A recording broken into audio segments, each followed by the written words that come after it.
Good evening, people from the Coach's Desk family. Yes, it is Coach Minzy here today again with another live show. Yes, my people. And as seen in the title, will the UK-based Reggae Boyz adjust to CONCACAF? Yes, and we have early persons in the room this evening. Richard Samuels, big up yourself. Yes, Richard. Yes, Richard. But I'm just coming off the road. You know, we have to sort out some stuff before curfew. You know what I mean? So, yeah, man, welcome to everyone. Welcome to everyone. Thanks to everyone for the support. Yeah? Yeah, man, I say persons coming in, persons coming in. Yes, and of course, EPL game was played today. Yes, the bus driver was in the bus today. You know what I mean? The bus driver was in the bus. He went up against Everton. Yes, Everton and Tottenham Hotspur. They ended 2-2. Yeah, man. So that was it for today. And for the track and field lovers, Christian Coleman, he was previously banned for 2 years, but that has been reduced by 6 months. So it's now an 18-month ban that he has received from the court arbitration for sports. Yeah, man. So, yeah, man, welcome to everyone that is touching down. Yeah, man, as you can see in the title, yeah, we'll be talking about the UK-based Reggae Boyz. How will they actually adjust to CONCACAF? Will they adjust quickly, or will they need time? And do we have the time for them to adjust? Yes. Yes, man. That's basically where we are tonight. And of course, you know, the early people that are on, you're gonna get your big ups. Yeah, man. So let me run and see the early birds. What they said, the early birds, they catch the most worms, right?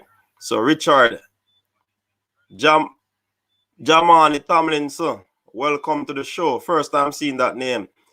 Fresh God, bless up yourself, and you have been given the wrench. Fresh God, bravo, big up yourself. Welcome to the show. Yeah, man. And bravo, you have also been given the wrench. Yeah, man. Yes. Patrick Prendergast, blessings and welcome to the show. Yeah, man. Well, Richard is saying the bedtime now. Yeah, man, I understand it, Richard, but I mean, I don't know. Doreen Brown, welcome to the show. Man's not hot pep. Yes, champs will be on this year, people. Yeah, man, after it has been cancelled last year, champs is on this year. Yeah, man, a big thing that for the youngsters, them, where champs is concerned. Top 10, welcome to the show. Seabird Shaw, welcome to the show. Shapiro Samuels, welcome to the show. DJ Romain, welcome to the show. Ian Ibert, welcome to the show. Yeah, man, bless up yourself. Giovanni Brown, welcome to the show. Yes, people. So as I'm saying now, what you say, top 10? Fully color blue. All right, I soon put on my jersey. Brown man. Big up yourself, Brown man. Big up yourself, Brown man. Yeah, man. Welcome. Brown man deserve a 3-star, 4-star, 5-star. Yeah, man. All the way over there in Antigua. And all the persons in the house from various parts of the world. Big up yourself and welcome. Fresh God said injustice to football in Jamaica. Coach, no football, but track and field. Well, I don't want to get into the politics of that, you know what I mean? Yeah, man. So it's a doing answer. The 40 squad out. Travis. Welcome, Travis. Welcome. Yeah, man. So big up yourselves, people. So what are your thoughts on the UK Reggae Boyz? Do you believe that they will adjust to CONCACAF? Yeah, man, CONCACAF is a tough zone where World Cup qualifying is concerned, you know. CONCACAF has some very tough teams, yeah, and some technically gifted teams. Yeah, man, some speedy players as well. You have the Mexicans, you have the Hondurans, you have the Costa Ricans, and not to mention you have the United States persons, you know what I mean? So, I mean, what are your thoughts, people? Remember, this is Friday Night Live. Yeah, man, we'll be talking about the UK Reggae Boyz. Yeah, man. So let me check out some more comments. Thanks to everyone. That's what Travis is saying. Remember to like it and share it. Yeah, man. Definitely. So people, we have introduced some moderators. Yeah, some comment moderators in there. And you'll see a few people with their wrench. Yeah, man. Those persons are the comment moderators. You understand? So they are in charge down in the comment section. And I'm in charge up here. So I will not mess in the... They will bring a semblance of order in the comment section. You know what I mean? So look out for those persons with the wrench. Omar Weir, welcome to the show. Yeah, man. Welcome, Omar. Bertram Spence. Welcome, Bertram. I don't know what that comment is referring to, Bertram. Kind of off there. Ian Ibert, them do it already, so them can do it again. All right. Bless up yourself, people. All right, but we are talking about... Oh, I get the point now, Spence. I get your point. Yeah, man. But in terms of... I know the quality is permanent, yeah? So they will adjust easy. But remember, you know, they have been playing in different conditions for several years. Is it that they will adjust that easily? Remember, when a player, you know, transfer from one league to the next, you know, it takes a little time for them to adjust to the league. Will the British-based players adjust to the CONCACAF? Yeah, where the World Cup qualifiers will be played all around, back and forth. Yeah, man. DJ Romain, tracks in Jamaica is Jamaica thing, not football. So yes, tracks is our biggest sport and not football. I believe that football is our biggest sport, but definitely, which one gave us gave us a lot of glory? That's easy to find out. You know what I mean? Raymond Small said the ones that actually want to be there will be fine. The ones that just there because they can't play for England will struggle in the environment like Panama City, Costa Rica. Very good point there, Raymond. I think that is a solid point. Johnny Powell, welcome to the show. Welcome to the show. Remember the golden rules, people. Once you enter, you just like up the live. Show support by liking the live so that he can reach and several persons can come over here to join the discussion. Of course, you know, on a Friday, on a weekend, Friday, Saturday, Sunday, we have the setting for the people. We will drop it. We'll be dropping the link in the comment section so persons can come on set on the panel and we have some robust discussion on the topic at hand. You understand? So welcome. Yeah, man, track and field is definitely more successful top 10. Easily. Sports on the ball. Welcome to the show. I think Tapan need to trust Lambert and let him be the man for the CDM position like in 2017 because he's the best we have in that position, even though the USL a Bush League that in play in. All right. David Williams, welcome to the show. Yeah, man. Fresh God is saying big thanks to Coach for the moderating, you know, Coach. Will do my best with this role. Thanks everyone for joining the live. Invite some of your friends to join the live and this community. Crazy Yardy TV, welcome. Eager to see what actions MLS will take against Wizard Liget. All right. Chef Zanvik, welcome to the show. CONCACAF is not more difficult than the championship in the EPL. All right, cool. Yes, going away to places like Mexico and Costa Rica will be challenging, but they will adapt and adjust. Yeah, man, that's good to say though, in a Bertram. But I mean, these places are not just traveling, well, we probably don't have fans, but these environment are very you call it now, gruel environment. Yeah, I understand when it comes on to football. So I mean the fans not being there might be a little different, but you know what I mean? It's a tough thing. I for one wish that they will adapt easily. You understand? Because we want them to be playing awesome football and scoring the goals, clearing the ball off the line and all of that, so that no team is able to score, keeper flying left, right, up, low. You know what I mean? Yeah, we want those things to happen. But I still believe that CONCACAF is a very tough zone for World Cup qualifiers. So when these players come, I hope that they will be told, and possible these are professionals, they will do their research. I presume that they will be doing their research so that they will definitely find out what CONCACAF entails. You understand? So that is it. Let me jump back to some of the comments. Mark Nation, welcome to the show. Fourth official. Yeah, man, big up yourself, fourth official. People, if you're a Manchester United fan, right, and you want to have some wholesome talks on Manchester United, please go and check out the fourth official. Yeah, man. Check it out. Subscribe to the channel. You know what I mean? And tell a friend to tell a friend about the fourth official as well. People, remember, if you're new, hit the subscribe button. So when we are on live, when we drop videos, you will be aware that these things are out. You're not only relying on just coming on YouTube, but you will be notified. Understand? Ian Ibert, well, JFF need to get some more game against these teams. True, but I mean, more so we need games so that the team can gel. And from understanding, we realize that there is possible 2 games in the month of June. That will be the next window.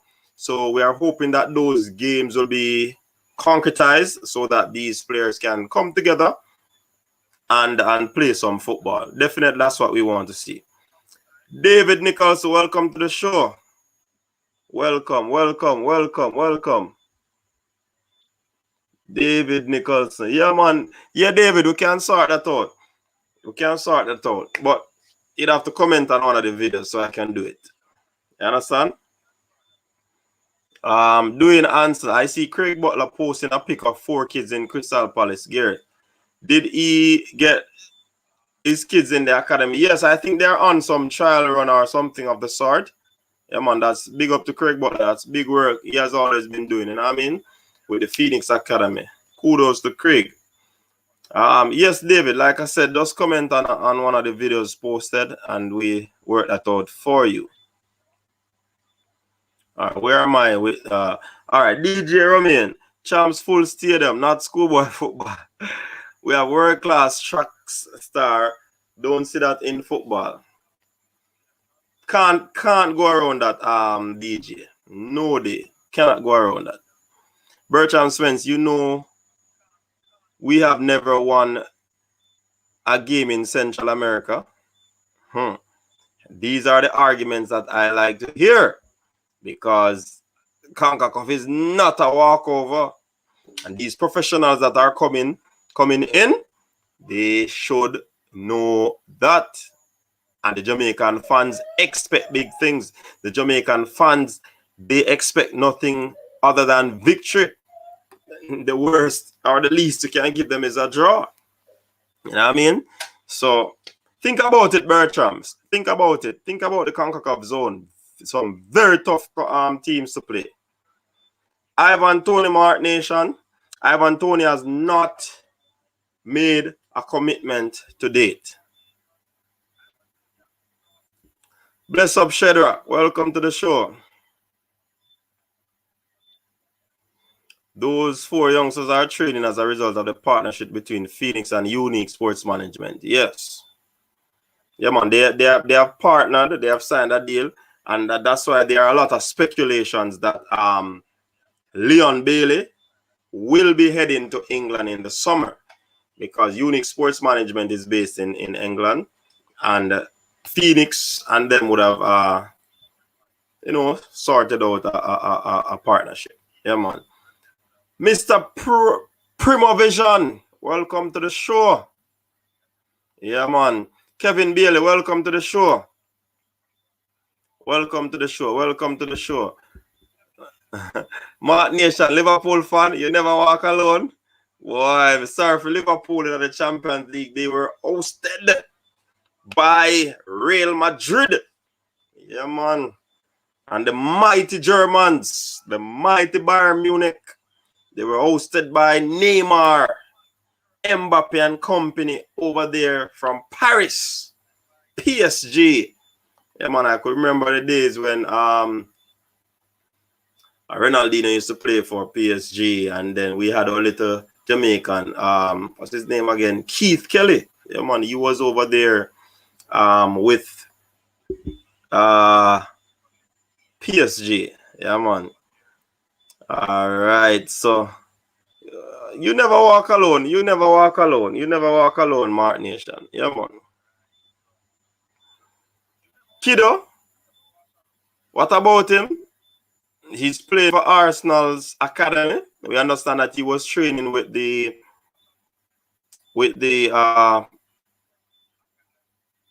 senior team.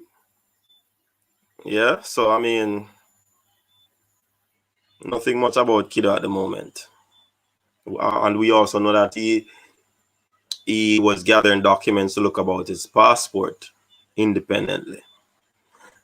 Damian Lowe show love to the UK players them more than any other Jamaican born players. Yeah, man, big up to Damian Lowe. Big up, big up. Mark Nation, Serbia, Austria. Well, from what I heard is actually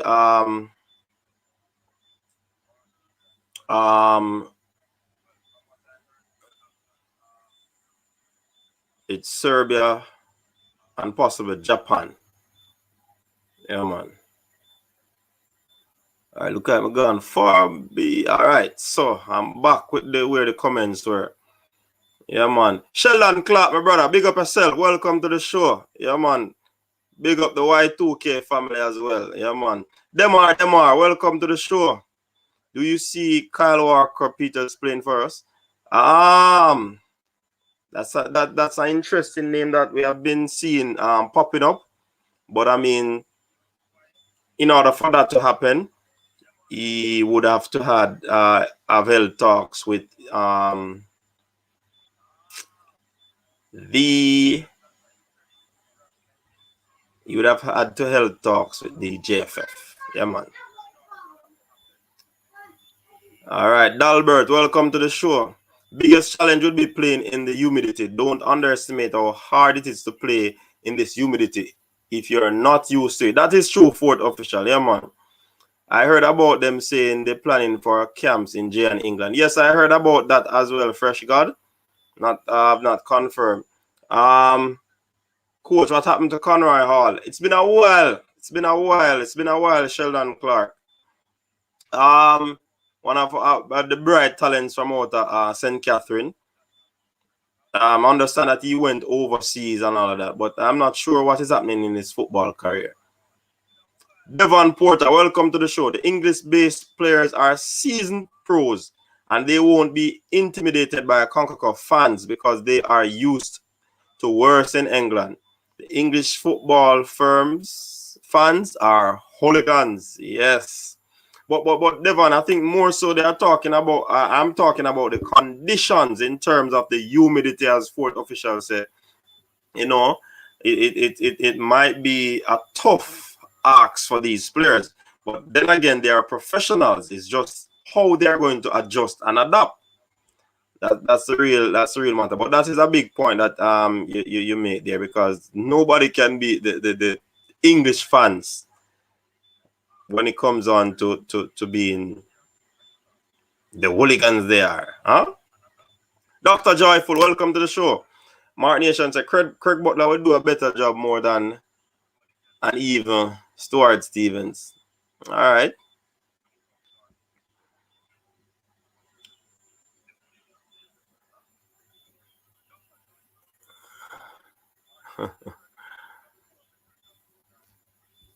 uh, yeah, Raymond Small. That's true. Ramanda both. Well, I hope they give Peter Livas and Tariq Magee game time. Yeah, we hope that. Both of them not playing right now. I think Peter Lee is without a club. Magee has a club, but he's not getting first team action. He's basically playing with the under 23s. And we hope that this talent will just come out and people will see. Yeah, man, Jamal Lowe has been doing pretty well. He has been doing excellently well. And trust me, Jamal Lowe is a good youth.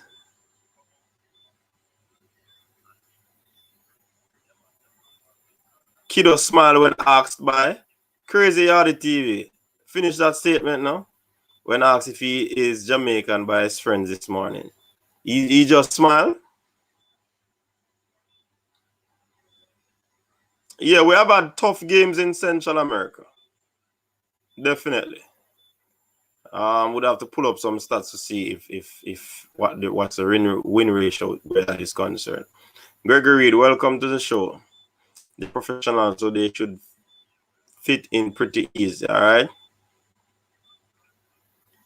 Alvas Powell has left Sudan. He's now a free agent. Yes, we have heard about that too. What about Redman? Redman is actually putting documents together in order to get his passport. Yeah. Ramanda said you'd love to see Damian Lowe and Holgate in the DF. All right. I remember hearing Craig Butler on Instagram Live saying English rejects. Not sure that's the type of guy I want as president. All right. David, man with the stats.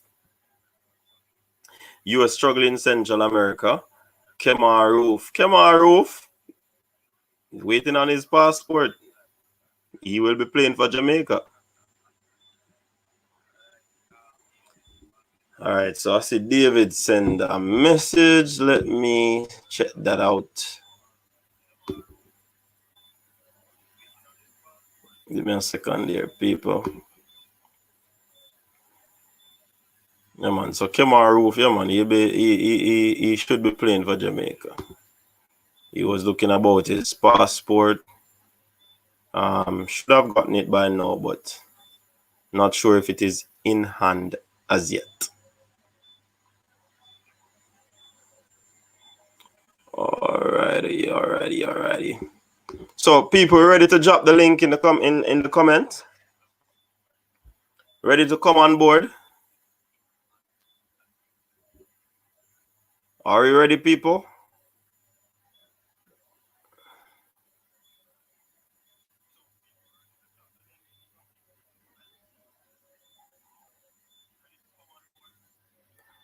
David, somehow I don't see that comment, you know.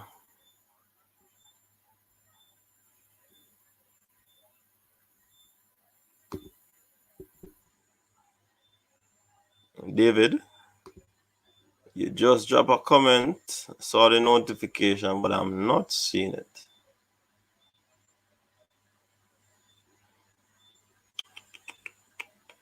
All right, searching, Wi-Fi searching.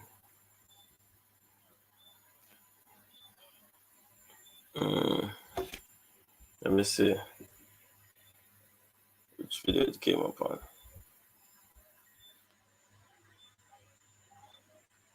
Oh, the last video.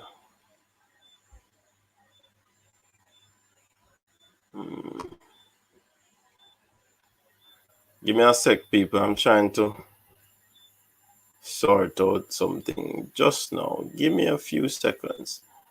I should have just dropped the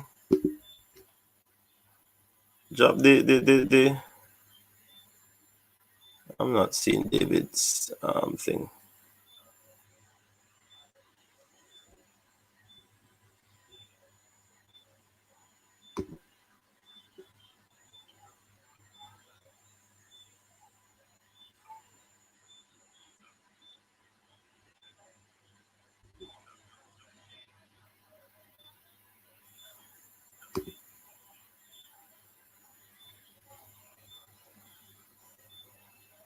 All right. Apparently, we're gonna just drop the. I'm not seeing this thing right now. Can do it another time. All right. All right. So drop the link. All right. Unseen. Welcome. Man, I'm ready for your link. You know. Anybody say? Anybody say? Anybody say Joshua? Is Joshua in the house? Anybody say Joshua? Justin Master is on the bench. Yeah, man. We see that. We see that. Bravo. World Cup. Them willing to play even in the Bush Cups. They help carry up to top 50. One of these invites willing to do the same. Nations Cup and Caribbean friendlies. Let's see. Dave doing unseen. Welcome, welcome, welcome. Ricardo Lewis. Damari Gray. He's indecisive right now. Where's the Bravo? We need more likes first. People. Send up the live, people. Send up the live. Send up the live. Passport only take 3 days. The least part of the citizenship. Yeah. Agreed. Bravo. Need some more likes. How many likes up there? What Devon said. Top 10. Who told you that? Get the likes of 50, then the link can drop. What about Ravel? Ravel is without a club. Go to any picker office and you see. That's what Top 10 is saying. Can Ravel travel to the US? We heard not. All right, strike option. So Jamaica is very competitive now. Definitely. After Gold Cup, Jamaica are going rank in the 20s. Not Dalbert. That's a very good observation. But remember, the other teams will be playing, you know. So it's not only inch about what the Jamaicans do, it's also inch around what other teams around them do. Remember, we lost games now. We went up 2 positions, and that is as a result of teams below us didn't do so well. So we have to take that into consideration. Tapa going to have headaches. Yeah, man. We have to get him some Panadol or Voltaren. Let me see. All right.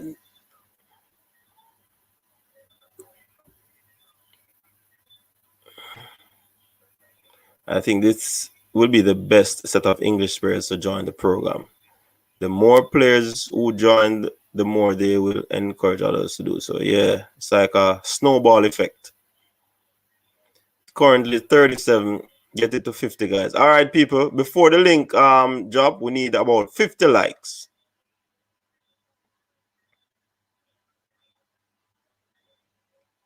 50 likes, people.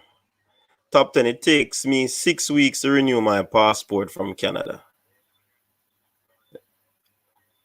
Coach, all Top have to do have a camp in Jamaica. Make the English players get acclimatized. Yeah, man, that's true. Good suggestion. That I think 2026 World Cup we can go. Cup we are go have some wicked local players because I see some top talent. KC have enough of them. One of my favorite is Amari Morrison, the number 10. He is like David Silva. Where is Corey? Need a good answer. Corey Burke is in the MLS. Philadelphia Union. That's the last time I heard. Yeah. Suriname look good. Yeah, Suriname and Curacao, they said might. Well, they are teams to watch.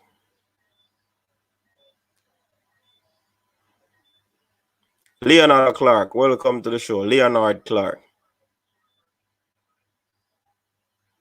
He said they'd have to come to Jamaica to get the passport real quick. He said them are Panadol can sponsor Tapa.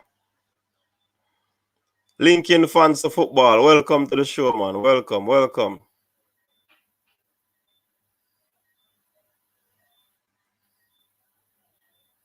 Oh, top 10. So Devon, top 10 is speaking based off experience. Where are you, top 10? Just put the flag up. Where are you? Put up the flag. Welcome, Andrew Allen. DJ Jano, welcome. Jamaica in semi-final in World Cup. Not going there to make up number. The English Jamaica players going to do very well. All away strikers in form. True. Yeah, man. Roof. Tony, if he comes. Who else in form? Yeah, man. That's pretty much the core. Shamar is scoring. Javon East is scoring. Yeah, man. The ball of them are score, man. Jason Ferran, welcome to the show. Tennessee Lewis, welcome to the show. Sham 6, welcome to the show. Siobhan Givens, welcome.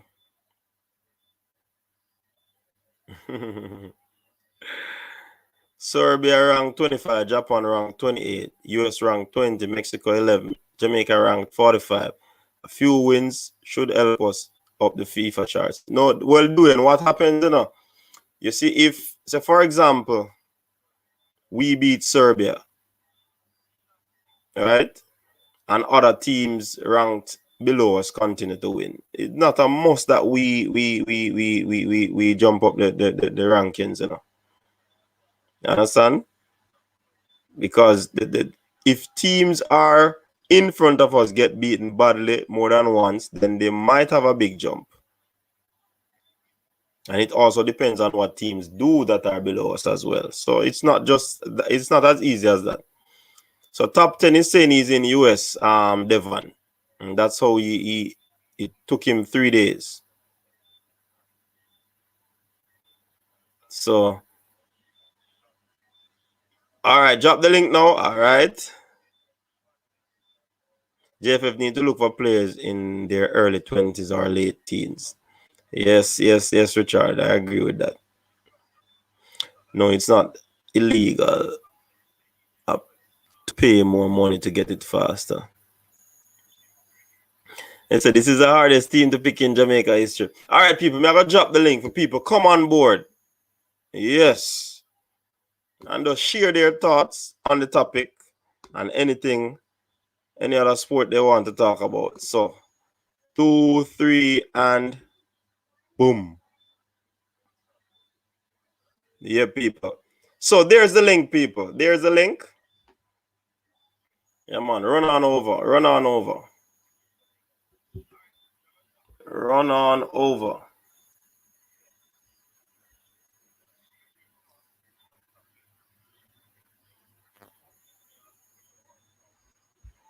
Run on over. Run on over. Run on over.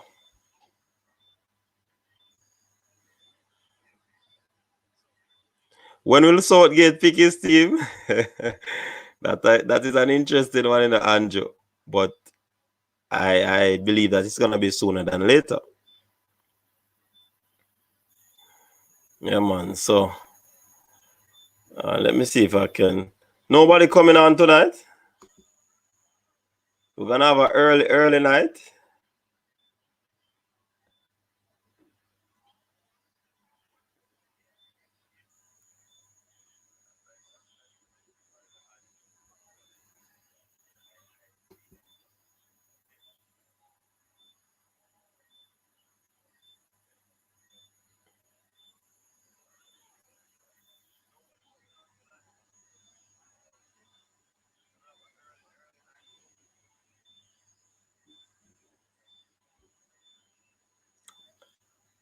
I'm looking for Nicholson's. Thinking about that. Can't find him at all.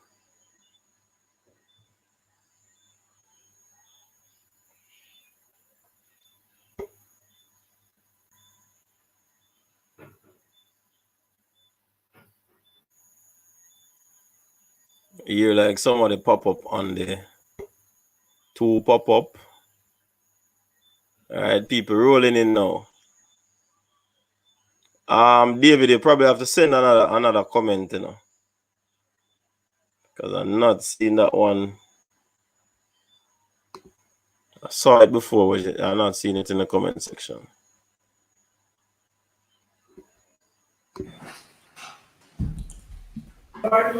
So, the official and unseen TV. Big up on yourself, gentlemen. What's up? What's popping? Manners. Big up, coach. Yeah, man. Bless up on yourself, man. So, what's good? Not much. I think about the whole proposition we have in front of it. Well, will the ball of them come over from overseas? Like the man, the UK based ball of them, and be able to adapt to the football over here. So, and I don't think they might have a problem playing the football in terms of quality, because again, if majority of the team playing at the championship, the quality in the championship is similar or maybe even better than the MLS or the league, the football they are played down in the rest of CONCACAF. I think the only difficulty is, as me saying at the comment, is that coming over here and playing at the dry humidity, it's kind of different. You understand? Because I'm gonna find it difficult to breathe if they don't come over acclimatizing time. So I think that's gonna be the biggest problem for the ball of them coming over here, especially at the peak of the summer. Getting acclimated to the weather, being able to run for long periods, sprint long periods in the weather. If they can adapt to that in no time, then they should be fine. Yeah, man, that is true. I think it's people really underestimate CONCACAF, you know. But we might have a good team on paper, or it's not might. We have a good team on paper. But like I've always said, football isn't played on paper. You write down the name first before you go on the pitch, yes. But I believe that the chemistry is gonna be very critical, crucial in this team doing excellent for us. You understand? Sure. So whatever needs to be done so the chemistry is up, that needs to be done. So yeah, I especially you see the heat in this part of the world, trust me, it's not a joke thing. It's not Yeah, man, the dry heat no play, man. Especially man. in a parts of Texas or lower in America, so down south. I even further in Mexico and in places, the dry heat itself, is like you're rough for playing. Can't tell you that by personal experience. It's when you come and get used to it, it's hard. Yeah, man, that's true. So unseen, what say you? Basically, you guys said the same thing that I was thinking about. The climate, the weather condition, or them all get acclimatized to it. Also, the chemistry playing with the different type of players in the Jamaica squad. How they will build that friendship bond. Just to know where the player is going to run left, run right, and those stuff. That takes time. So those are the things that I think will take a good while for them to get. Yeah. All right, cool. Bertram, what say you? Welcome to the show, man. Yeah, I can understand the perspective that weather condition and environmental condition may be challenging, but these are players who adapt to the environment, right? Players have to go to Russia when they have European games to go play in ridiculous cold weather. They'll play in England, which is always wet and muggy. They're used to playing in weather conditions which are not the best to adapt to. I understand this part of the world may be a little bit hotter, but England played 86th World Cup in Mexico heat, and they played well. And people who are of African American descent or Black descent always can adapt much better to the weather, regardless of where they're born or where they grew up. So I don't view that as a concern. I think from where I sit, it's probably the best level of talent we're going to be able to bring together in Jamaica's existence in football. If all the players who are being pursued or shown interest do join. Yes. 98 team had a good mix of players, but none of them, apart from the Robbie Earls of the world, were in Premier League players. And even subsequent to that, we weren't able to get the Premier League players. We got championship players in League One, but not Premier League players. There are a number of players now, and Robbie Earl mentioned this more recently, where being an international player is significant for them in their career and how they're perceived. And Robbie Earl basically said more recently when he was interviewed and talked about Jamaica program, which is he felt he was missing something not playing international football. Right. Just like you saw with Antonio, where he wants to play for England, but hadn't played in an official game. Robbie Hill mentioned the same thing, on the cusp of trying to play for England, not getting to the team. So these players want that exposure. It's not they're not committed to Jamaica. They don't want to play for Jamaica. But if you're born and grew up in an environment, that's where you naturally tendency going to want to pursue your opportunities. So I do think if we get all the players we're looking for, I do think the problem that we have is we're getting a number of players, but most of them are forwards. They're not midfielders. So we're getting defenders and forwards, but I'm not seeing the quality of midfielders that we need to really help us to achieve our objectives.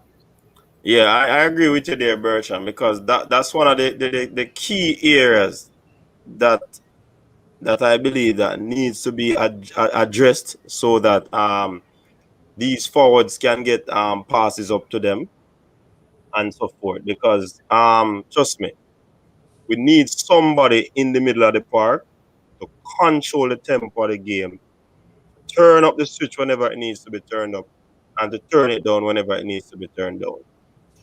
And I do believe that coach is seeking that sort of player, and I'm certain that he will find that we are hearing about a Kevin Stewart, we're hearing about a Lewis Baker. So hopefully we can get these players, and the fact of the matter is also, we need these players to come in early so that the whole chemistry can be sorted out. You understand? Because we don't want these players to come in late and then there's no like in the game that we played the other day. That game was like players were trust me. They were out of sorts because they weren't used to playing with each other. Understand? So we hope that things can be sorted out as speedily as possible in terms of that aspect of the game. Agreed. Yeah, man. Let me check out some more of the comments in the comment section. They're coming in quick and fast. All right. Jerome 876, San Pedro, Sala, Azteca, San Jose, Panama City, San Salvador. Tough places to play, even with a strong team. Yeah, man. These places that Jerome just made mention of, I tend to agree with him because trust me, and it's even tougher if the fans are going to be in the stadium. If this thing prolong, the pandemic prolong, and we don't have we don't have fans in the stadium, it might not be that tough environment as we know them to be. But when you look at the Azteca, those places are very cold, above sea level and all of that. So, but I mean, these guys play in England, very cold temperature as well. So, I mean, some persons say that they can adjust. They are professionals. I agree with that. But trust me, some team can these Central American teams can hurt us. And I hope that we put things in place to go against all those aspects of the game that will cause us to get hurt, because we don't want to have a good team and then players come and can't manage. Well, that probably is far-fetched. But what I not seem to realize is that in the next World Cup qualifiers, or even in a World Cup, none of these games are gonna be playing in a individual countries. Them all are gonna play on neutral grounds in maybe somewhere either in a Europe or in somewhere in North America. It won't be with COVID. They're not gonna have like teams that might travel all over. Yeah, definitely. South America. So chances are we won't even be going down to the Azteca. Chances are all of the qualifiers are gonna play upon neutral grounds in somewhere in America where them can manage the COVID thing a little bit better. FIFA not gonna have the teams that might fly from country to country, especially with each country have different COVID rules and COVID restrictions and lockdown rules and all of that stuff. So if and when the World Cup qualifiers start, them not having them a travel all over Central America and the Caribbean. So we can't with that. Those are signs of stuff that I don't think we have to worry about. I think the biggest problem Jamaica football team has right now is being able to get such wide array of players come together and gel and create a team. Man, some man we don't even understand patois. You understand? Them not know each other. The footballer go slow, we know this, but it just the biggest thing is getting man them gel and start play together. I don't think. I wonder why my friend think they don't understand patois. I think people don't realize that these kids a lot of time grew up in Jamaican household. Yeah. And they love patois more than you do, and they speak it because when you're Jamaican in your school, it's respected. They live for that stuff. My son is not Jamaican; he's American, and when he go to split, he understands patois. They may not speak it well, but he fully understands it because what they grew up around. Your parents speak it in the household, so I think that's a misconception. That some of these now some may not if they're third generation versus first generation or second generation, but they would understand the language. I don't think that's a problem. Fam, that was just it was just an analogy, really. It wasn't meant to be taken. No, I understand, but I don't want a misconception to be out there that these, there's a misperception that, if someone is not in Jamaica, then first of all, why are they involved? Why are they on the team? There is a whole population of Jamaican, the size of Jamaica, outside of Jamaica, who are just as Jamaican, just as enthused about this whole push to make the World Cup. And I give an example. When we had the 2012 Olympics, I went to London Stadium to the Olympics, and I felt like, people are asking, are you Usain Bolt? Do you know Usain Bolt? You want to take a picture with you with a Jamaican flag? There's nothing better for Jamaica to do well on the world stage because you feel you're part of something big. So I do think there needs to be an embracement of people who may not live in Jamaica or people who support the program, regardless of where they come from. Because as Robbie Hurst said the other day, the U.S. has been sourcing players all over the world. So long as they have an inkling of American blood and they can be a U.S. citizen and they're good enough, they play for the U.S. So we want the same thing for Jamaica. We want the best team on the field. And I said on the last program, that coach's desk that you had was, our national team is a pickup team, no matter what country they play for. A bunch of players come together and want to come together as quickly as possible, but it's a pickup team. Now, do they have to gel? Yes, but it's always about the quality and how you play football and what Whitmore as a coach wants to put in place in terms of his strategy he wants to employ. But it's a pickup team. Yeah, some truth in that. Some truth in that, definitely. But one of the comments that came in,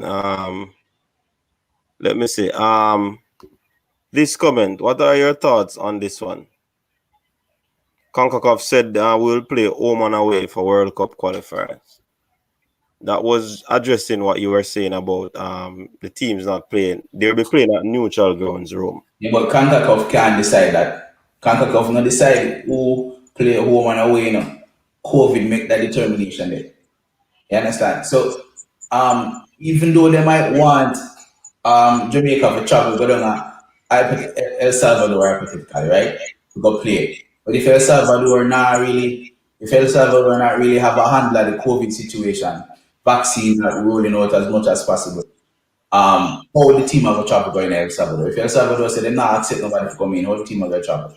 If Jamaica not accepting anyone coming in the country, how the team are going to travel to Jamaica to play? At the end of the day, the CONCACAF doesn't determine the schedule of the World Cup qualifiers. FIFA does. FIFA the one who determine who play what, when, and where. Now they can always say they want home and away, but if the situation carry on the way it is right now, there's no way you're able to travel freely to certain countries.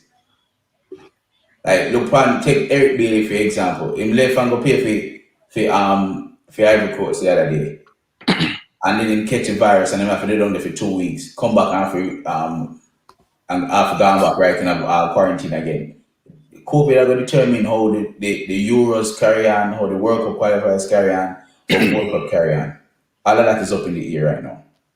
Yeah, but that's the same for any region, right? So it all has to. I agree with you in terms of COVID will determine what is pursued in terms of where you play, but it's no different from Europe or Africa or Asia or this region in terms of COVID challenges. Maybe less so in Asia than in Europe or in the Americas or in CONCACAF, but it's going to be a challenge for everyone, actually. So we'll see what happens in terms of where we are from a vaccination standpoint and what you're allowed to do. As far as I know, like in South America, for example, Brazil is the only country where people are very concerned about because they are out of control from COVID, and their teams are not allowed to go anywhere. But I do think you will see some traveling done. The question, as you're saying, is where will you play your games? And you can't create advantage for one country versus the other. So is there a central location? You can't make it all play in the US because then US has an advantage. So that actually needs to be worked out. Yeah, they will get it right though. Definitely, they will get it right. There is nothing to worry about where that is concerned, because if there are protocols put in place, I mean, every team has to adhere to that. Understand? So question, Coach Mincy. Champs keeping, right? yes, man. Sound good. The date has been announced for champs. It is May 11 to May 15.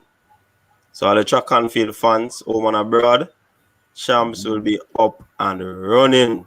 The Zoom champs this year. I'm not going any place until they get fully vaccinated, and that's before the 18th, actually. Maybe that's something I should think about doing.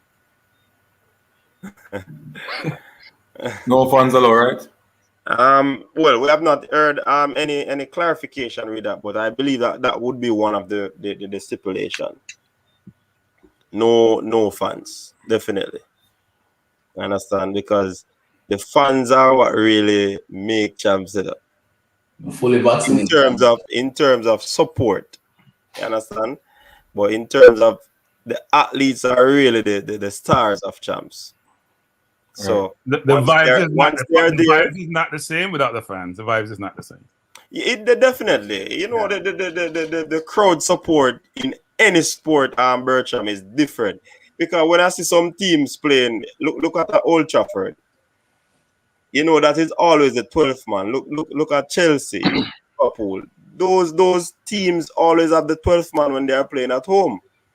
Yeah, true. So I'm saying that it definitely is a plus when you have the fans, but when you look at it, the players are really the star of the event.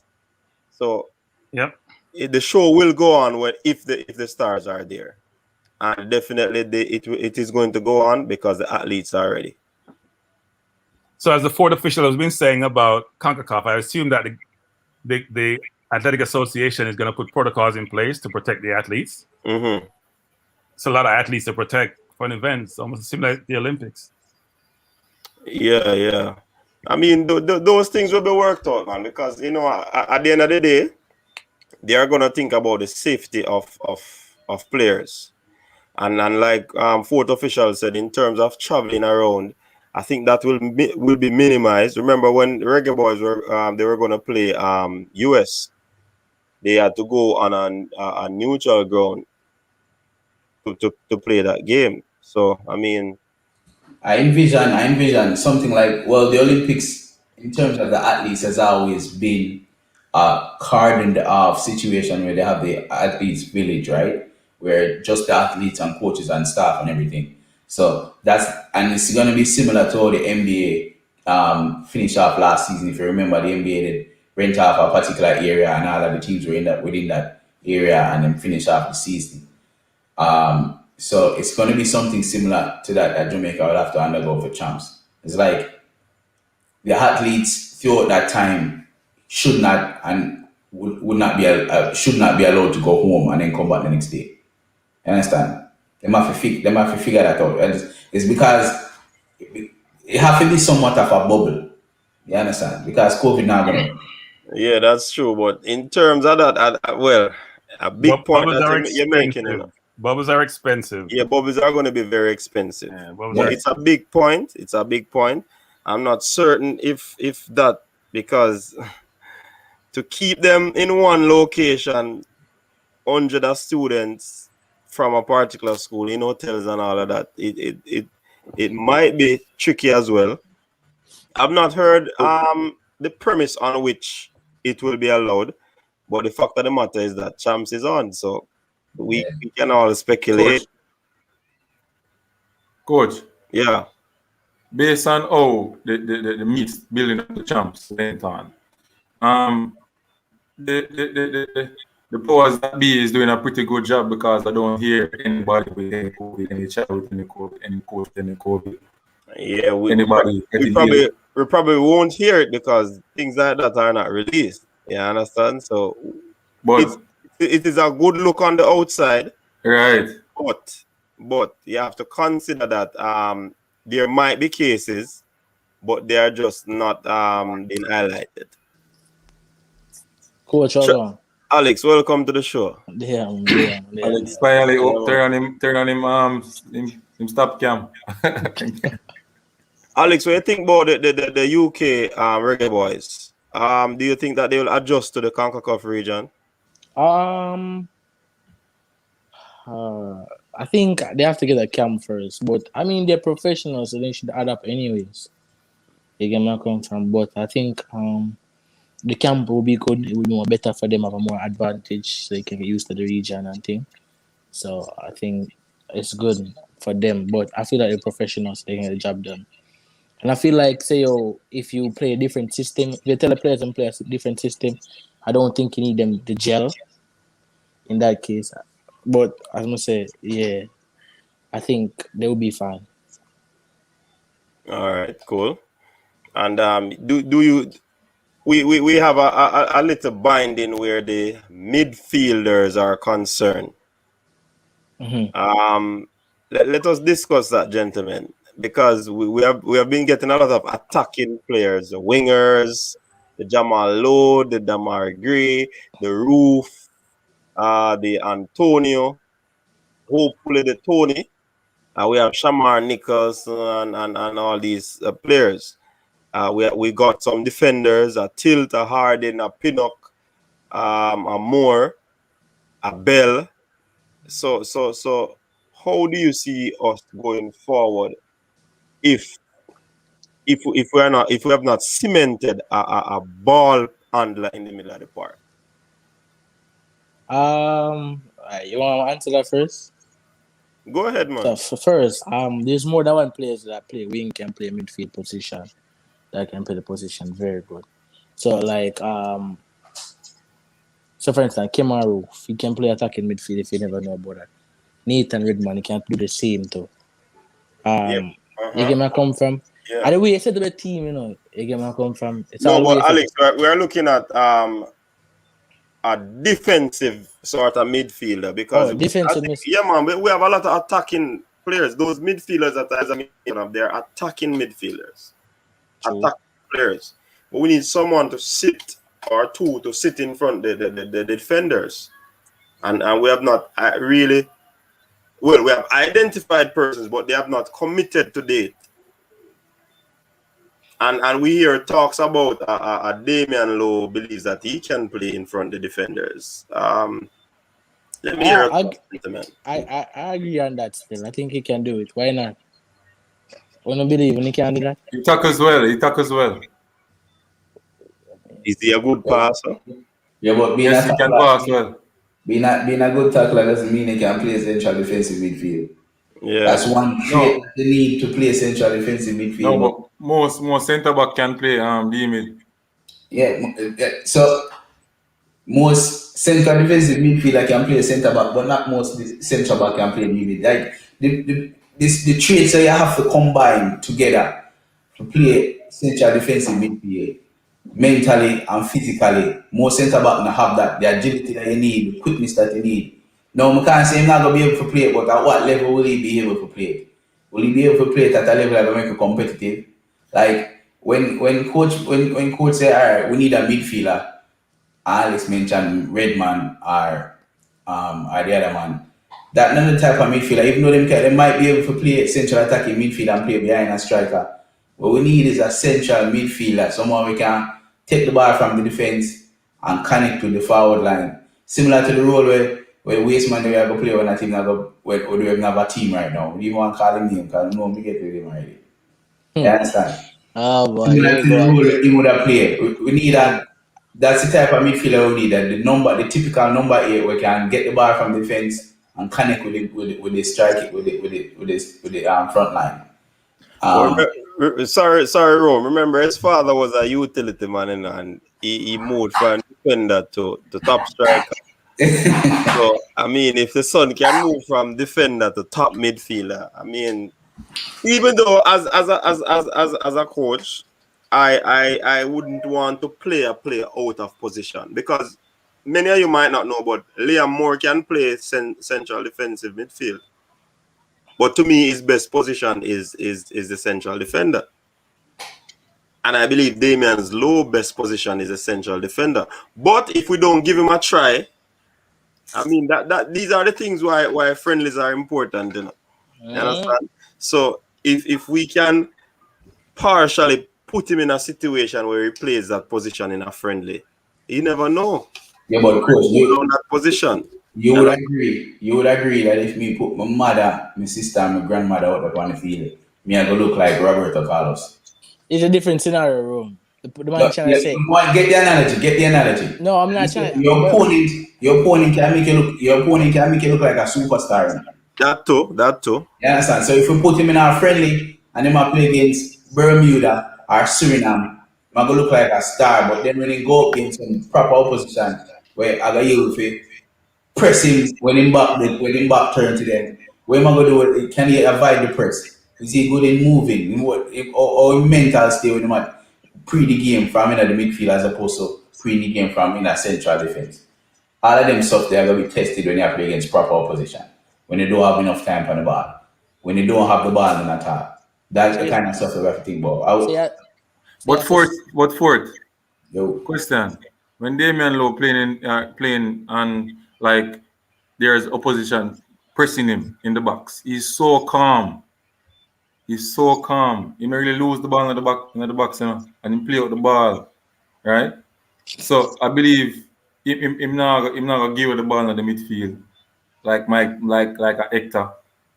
Yeah, but all right. So if you think about it from a different perspective, then when I play defense and him there in the box, the ball come to him in different circumstances and in different angles, right? Typically, when you're in the box and the ball come to you, either you just win it just a while ago, which you have eyes around you, or your keeper pass it to you with a short pass. But in midfield, you have totally different scenarios and so many different ways where you have to make sure you have to prepare yourself mentally. You know, as a baller, you would think that you're able to manipulate and manage any situation, right?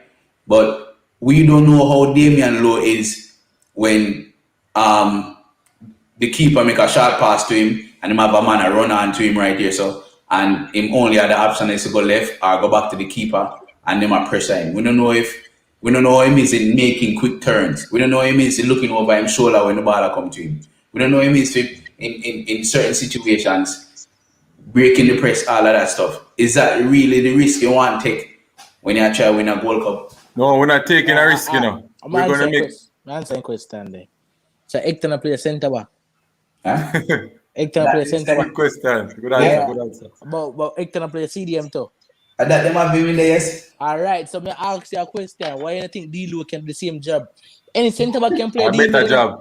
Any centre back can play D-Lo. Yeah, but guys, I think we're going up a different level, right? Yeah, I mean, look at. I'm gonna give you a good example. Look at Holgate. Holgate plays centre difference in midfield the other day, you know. Yeah. He's a centre back, right? So why a centre back cannot do the same position like a CDM? Look, any player can play any position. The question is, how effective do you play that position? Exactly. So, and I think CM is the most thinking position on the field. It's the most challenging position on the field because you're linking the entire team, right? You're linking the defense to the forward. You also are defending. You're doing everything on the field in terms of moving the ball along. As the gentleman said previously, and I agree with everything that he says in terms of the role in the position. It's not the easiest position to play. Can Damian Lowe play it? I haven't seen him play there, but he say he's played forward, he's played midfield, he's played defense. So I'm assuming he's very, very adaptable, like Ananda Lowe was, like his dad was. I see him play CD. I'm forward before. Yeah, but Hector is not the example, guys. No. He's not the example. So if we're going to use analogy and examples, don't use Hector as the perfect example. No, we're not going to use Hector anymore. But what do you say about Holgate, though? Holgate. I haven't seen Holgate. I've seen Holgate play a lot. What you watching today? No, he plays CDM. Yeah, but Holgate doesn't want to play CDM. He doesn't want to play it though, yeah, and that's the problem. Fam, playing there doesn't necessarily mean you're good there. You understand what I say? But why Playing there doesn't necessarily mean you're good there. Look at Eric Dyer. Eric Dyer used to be a central defensive midfielder. Mourinho turned him into us in a defender, and Eric Dyer is complete crap back there. No, Eric Dyer wants to play central defense. Yeah, that's what I say. Not that Jose turned him into one. He wants to play it. Look, the point of the matter is Isaac Aiden is the only I wouldn't use the word exemplary, but a good CDM that we could use. Now Isaac is injured. There's a number of different players like Baker and Grant and Stewart that we've all talked about that could fit in that position. But it's very hard. We're struggling to find someone who everyone is comfortable with to fit in that role. Most other roles, whether it's the number 10, where you could put Ravel, you can put Roof, you can put anyone, even Antonio, frankly, to play, if you want to play two forwards, can play in the 9 or the 10 position. But you don't have someone to fit right in front of the center backs in the CDM position at the current point in time. And I'm sure it's going to be a struggle for Whitmore to figure out who's going to play in that role. You have a Michael Hector that persons don't like, and if he doesn't get the players committed, Whitmore will use Michael Hector. No, we're going to use 10. We're going to use 10 players. We're going to use 10 players. No, but the coach is going to be using him.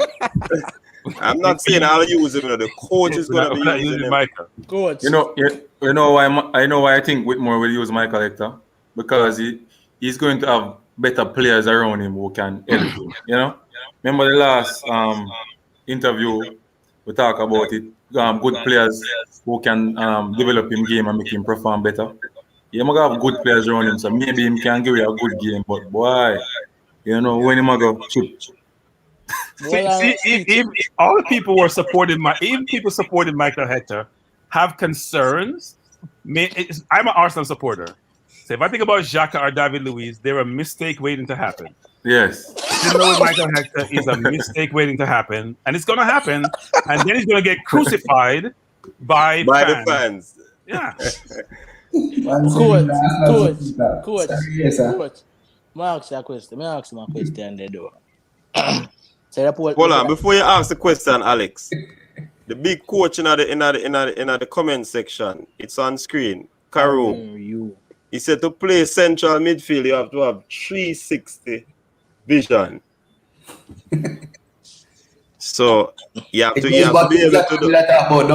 So why it goes back to exactly what I said, right? Yeah. And you see the pockets that you pick up in the middle of the park is going to be different.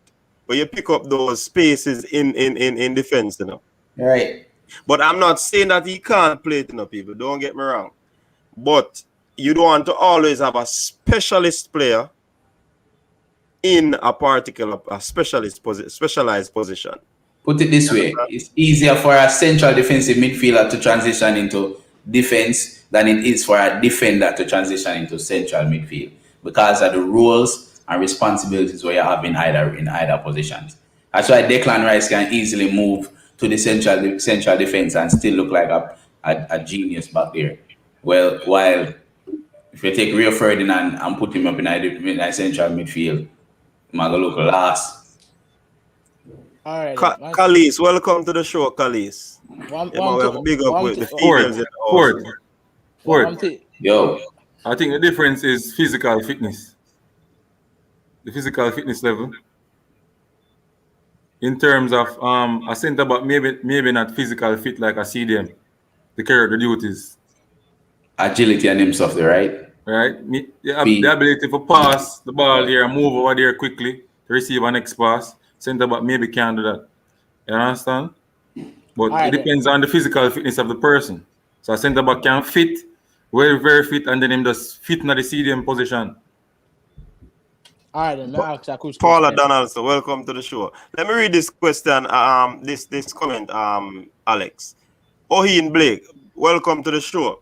He said that Anthony Grant is the answer. His only question mark is age, but he has started and played every minute of every game for the past 2 seasons. Yeah, man. Continue with that point. What is he playing? League One? I'll find that out. Championship, or he's not playing Premier League. We know that. Is he League One? Let me find that out. Why we not go for Jared? There's a youth from Ireland City. Me keep on at with this youth. I'm Tapa. I go on to the youth there. He get caught up in the under 21 camp. Good central defense in midfield for Ireland City. Jared is a good player. The player that wants to play for 80. Man, 80. Man, a year shot. So we don't know where they get that dude from. Man, a year shot. But you hear me, I say, even the player were young, fresh, run out and grown and play hard. I tell her. Him just screen the back line. You see me? You know, wait in there. You know, do too much. But in tackle, win ball position back, I think that guy is perfect fit. They can get the England man. They say, I cannot the Fabs. The next one. Coach, Alex, I think if we don't get any see them at this moment, we should blood in the younger youths such as Anglin and build them.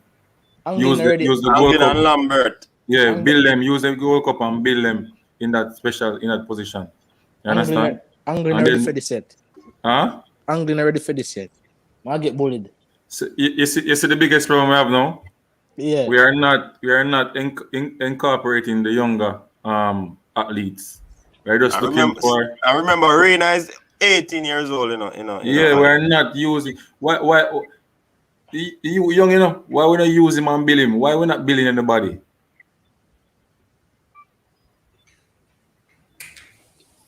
Who answer that to you, Alex? Answer that. I mean that's true. Reina is young and whatever, and he's good. But me can't tell you why. I think me tell you something, brother. The reason why Reina they jade Berisha that man come to a good system in New York, and then buy him from there, sir, and then develop a Berisha that man. You get me? I come from. But I understand that Reina not type of physical player, physical like. You get me? I come from, so me can't really put the two of them together. When you say we now build up the young player, then what you mean? The club them or Jamaica Football Federation itself? The system itself. We need time for grow. The guy need time for grow. Our system. 19-year-old is star in other places in the world. What are you talking about? 19 and need to grow. Him should be a star already. Yeah, but you have to understand, say Jamaica does settle. Yeah, in shape or form for build and maintain youngsters, We don't have the capabilities, the resources, none at all. Our football is like about 50 years behind. Well behind. The money, so you have to take that into consideration as well. We don't have the best development program. In speed, so the government don't want to build no infrastructure and the building for the place. You get me? Come from, so I have thinking to that. Me keep on talk about and money do this, people. Everything when I talk about development, everything, it's money do it. Check this out. You have to have good money for do it. Whole heap of money too.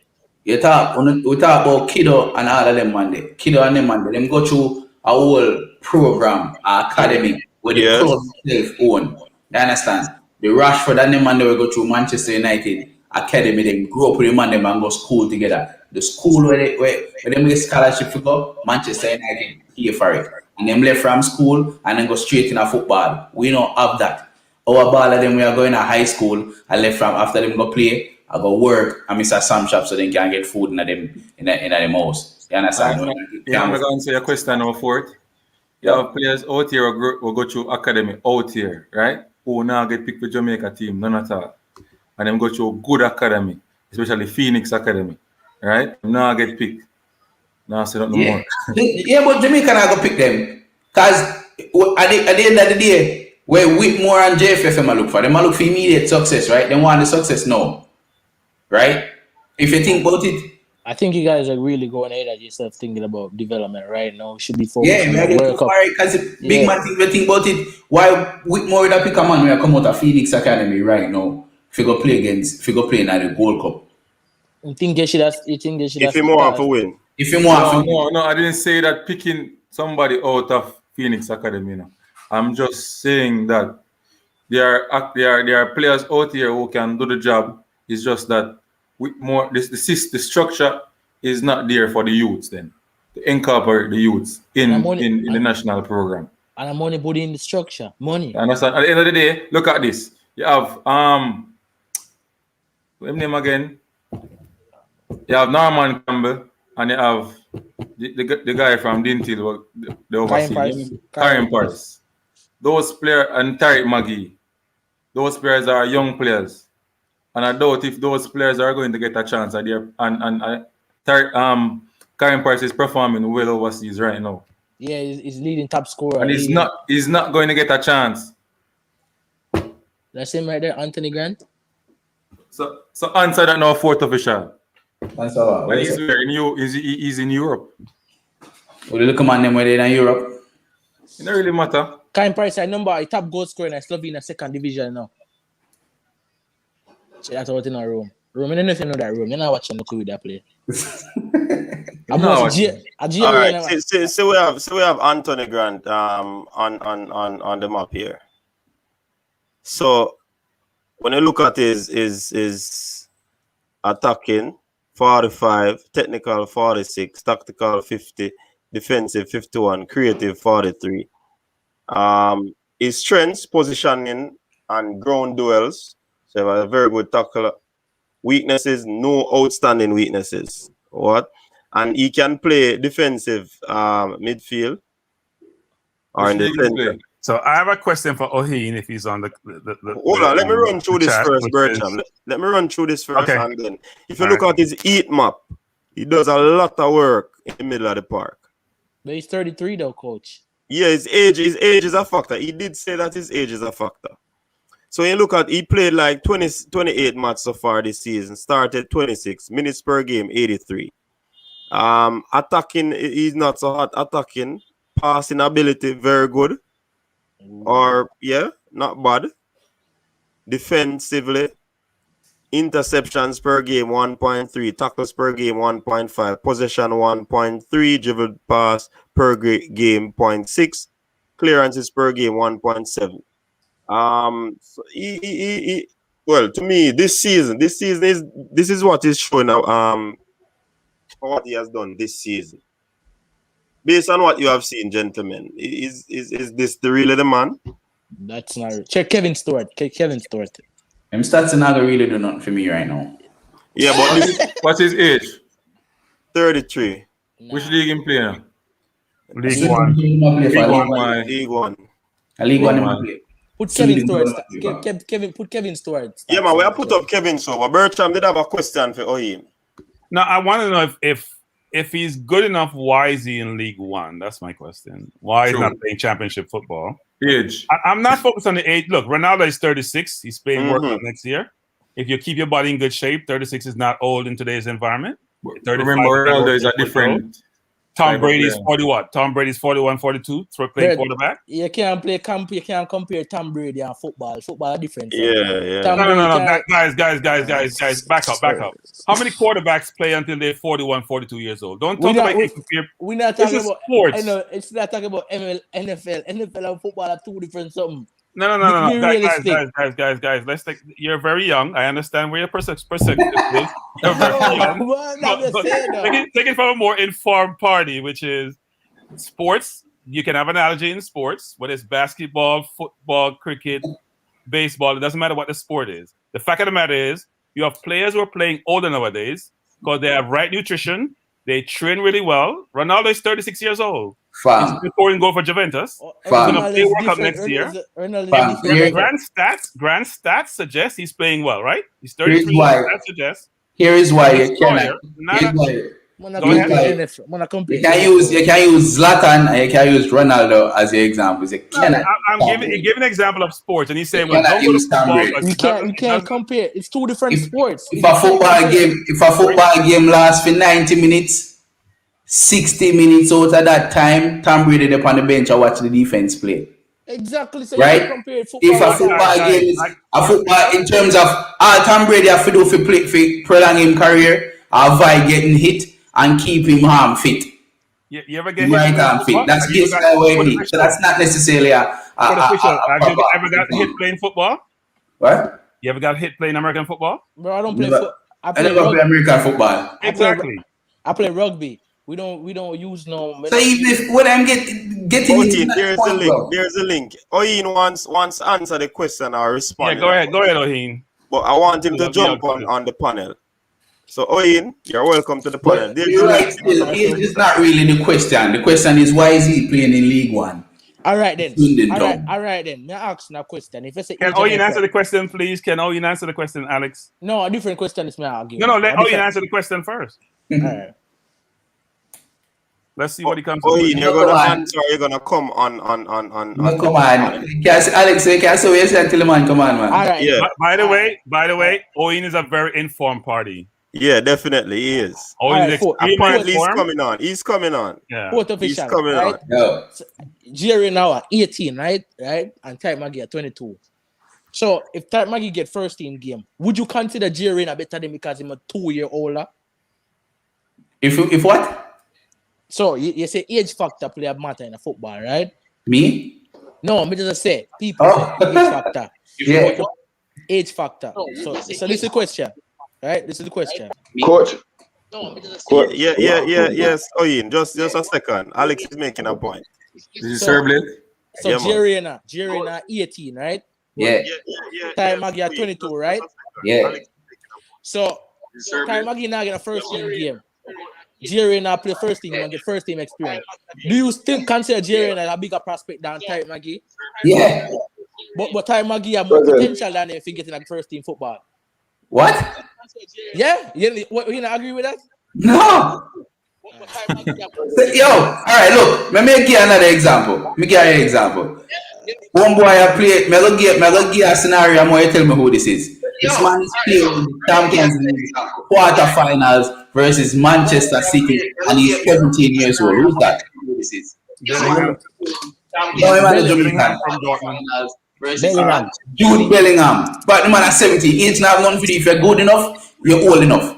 You understand? That's true for it. That's true for it. I agree with you. All right. Let us hear.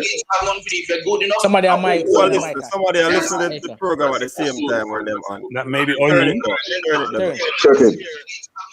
All right. I see Cataract Sound, Sir Oyin Blake. Welcome to the show. Welcome to the panel. And Bertram is waiting for you to answer his question. Yeah, man. Bless up. Bless up. Bless up, Sir Blake. You have to turn on it.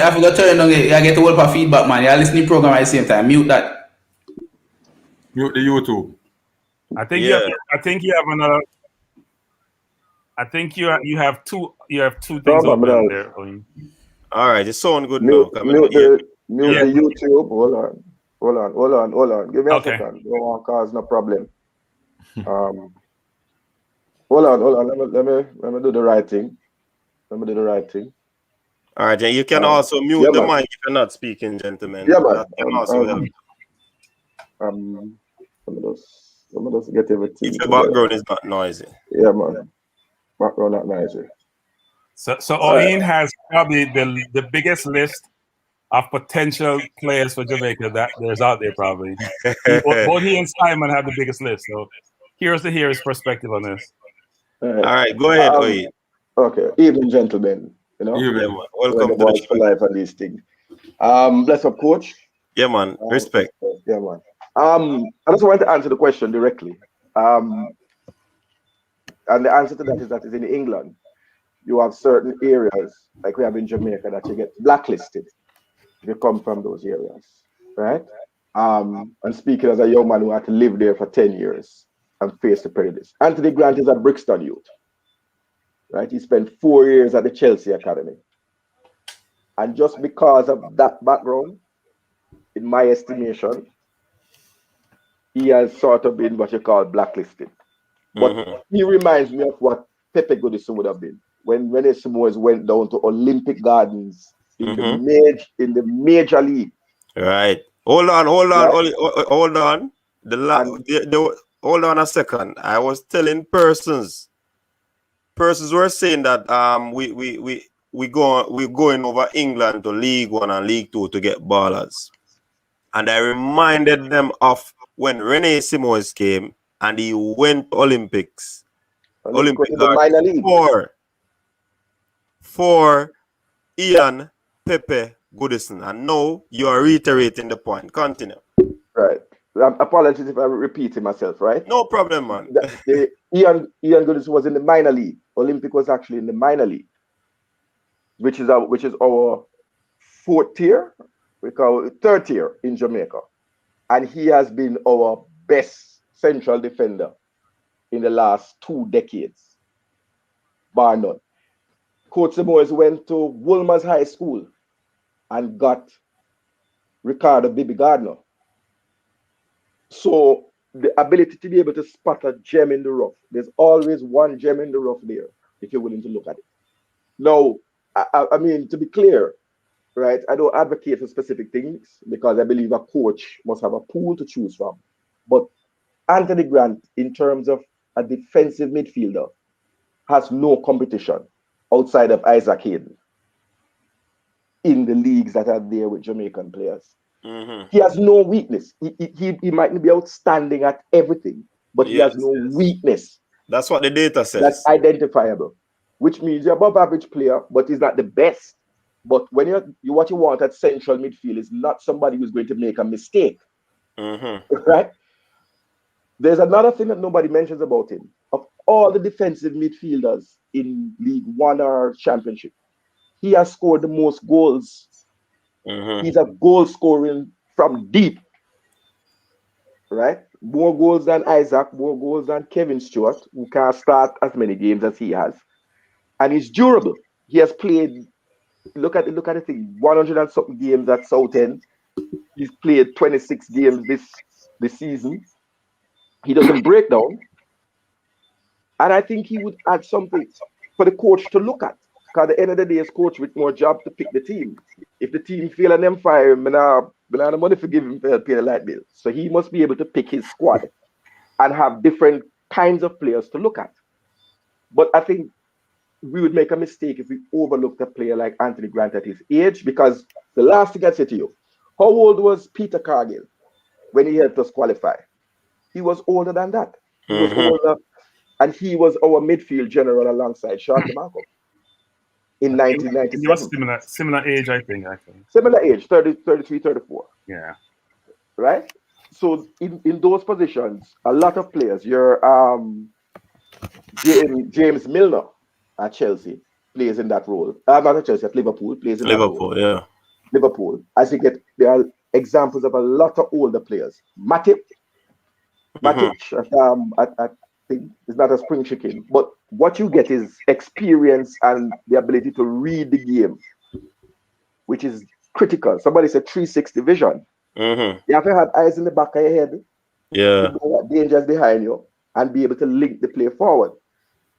Interestingly, if you look at the heat map that you brought up, the work that he does is in the middle of that park, red hot. That means he has the most touches, so he's an outlet, and he can feed. So that's my case for him. And I said, age is of course a question mark, because you always he would only be able to do a job for us with this World Cup if he got the passport in time. Although I think he's a real proper Jamaican, right? Those can check up. Real proper Jamaican. Oyin, you're telling us that he is actually in the process of looking about his papers. All right, so let me tell you what factually is, right? In my time in London, I'm from the other side of the bridge, right? So stayed in Peckham. So we don't mix with Brixton, right? But what I'm saying is his eligibility has always been, or his nationality has always been there for the last 10 years as a Jamaican. So I don't think it's not a convoluted process, certainly in time. But I don't think you'll be able to offer us any more than 2022, right? And we still have a responsibility to look at what's going to happen in the future going forward. But right now is the World Cup we're all interested in. All the man on the panel. Right? We're not able to take a 5-time try out for this thing, 5 times. And we failed at various levels, including not qualifying for the Hex. So I think we just get the thing right. The coach look at the players. I really think we should have a camp in England once the season is finished. And whoever is interested or whoever could be eligible, come into the camp like you have a 30-man camp, or like we keep up at Norbrook there. You bring in the man them, and the coach run his eye and his ruler over man and say, all right, you don't really fit my thing. You good.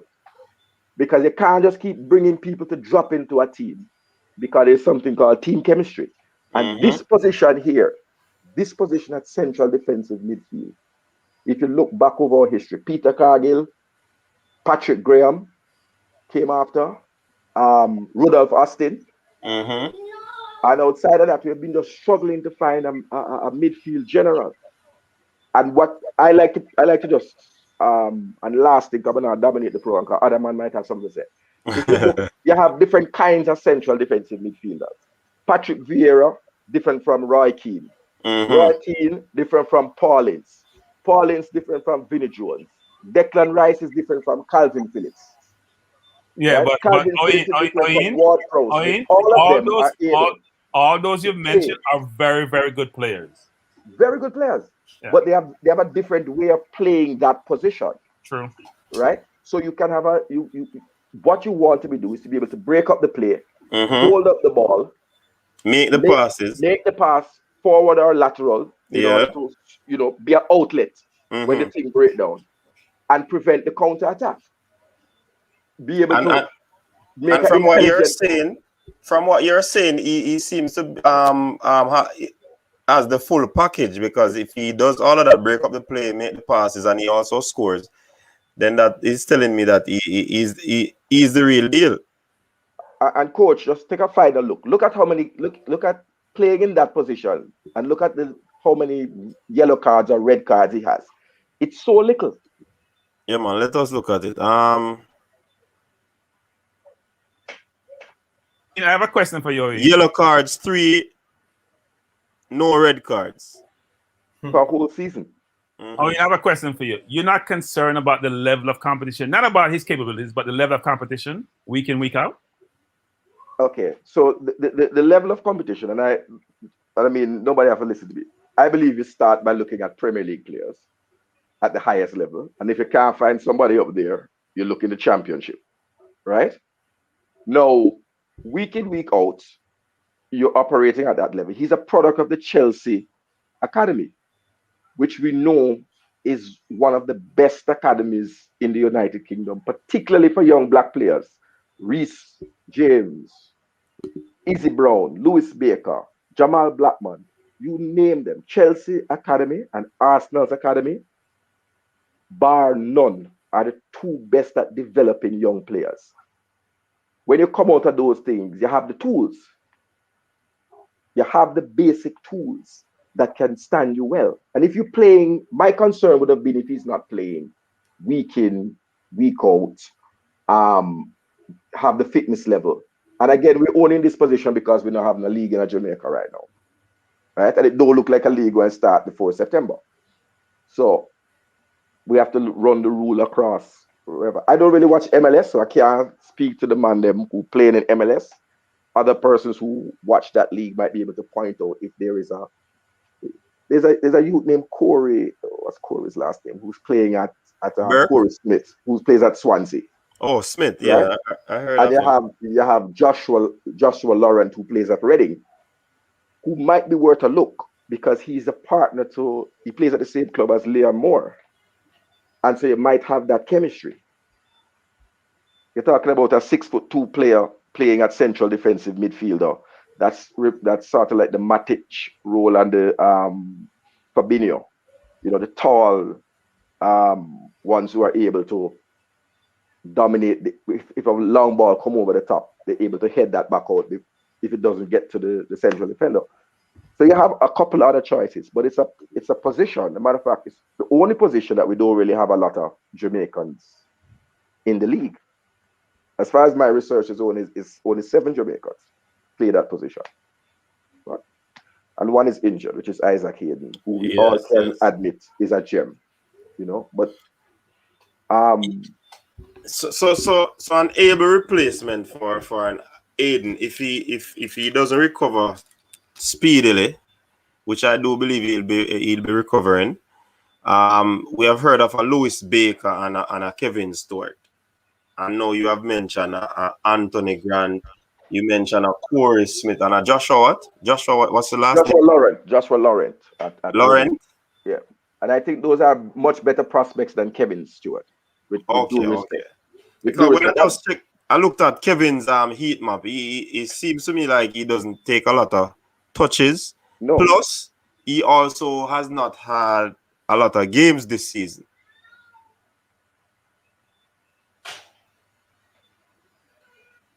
We're still here. And for a young man not to be starting and you can't come in my national side if you're not the first choice for your side. So you're a coach that's looking at you every day. We can't say that exclusive because Ravel now play ball for nobody knows, so we can't. we have to be very cautious with those statements. Yes. And Tyreek is not well. Tyreek is playing probably under 23. Peter Leverson is not playing as well. So yeah, the England FA has the same policy. Unless you are starting for your team, and they tell you that. That's why players go to other clubs like Jesse Lingard went to West Ham. Get play time. Mm-hmm. No top level international coach. Spain, Germany, France. If you're sitting apart from maybe Giroud, who is a quirk. But outside of that, the first thing they tell you, if you're not playing first team football, you can't make the national team. It's been, I am assuming that they know more than me about football and why they do it. Players go overseas to get first team game because that's what seems to be demanded of.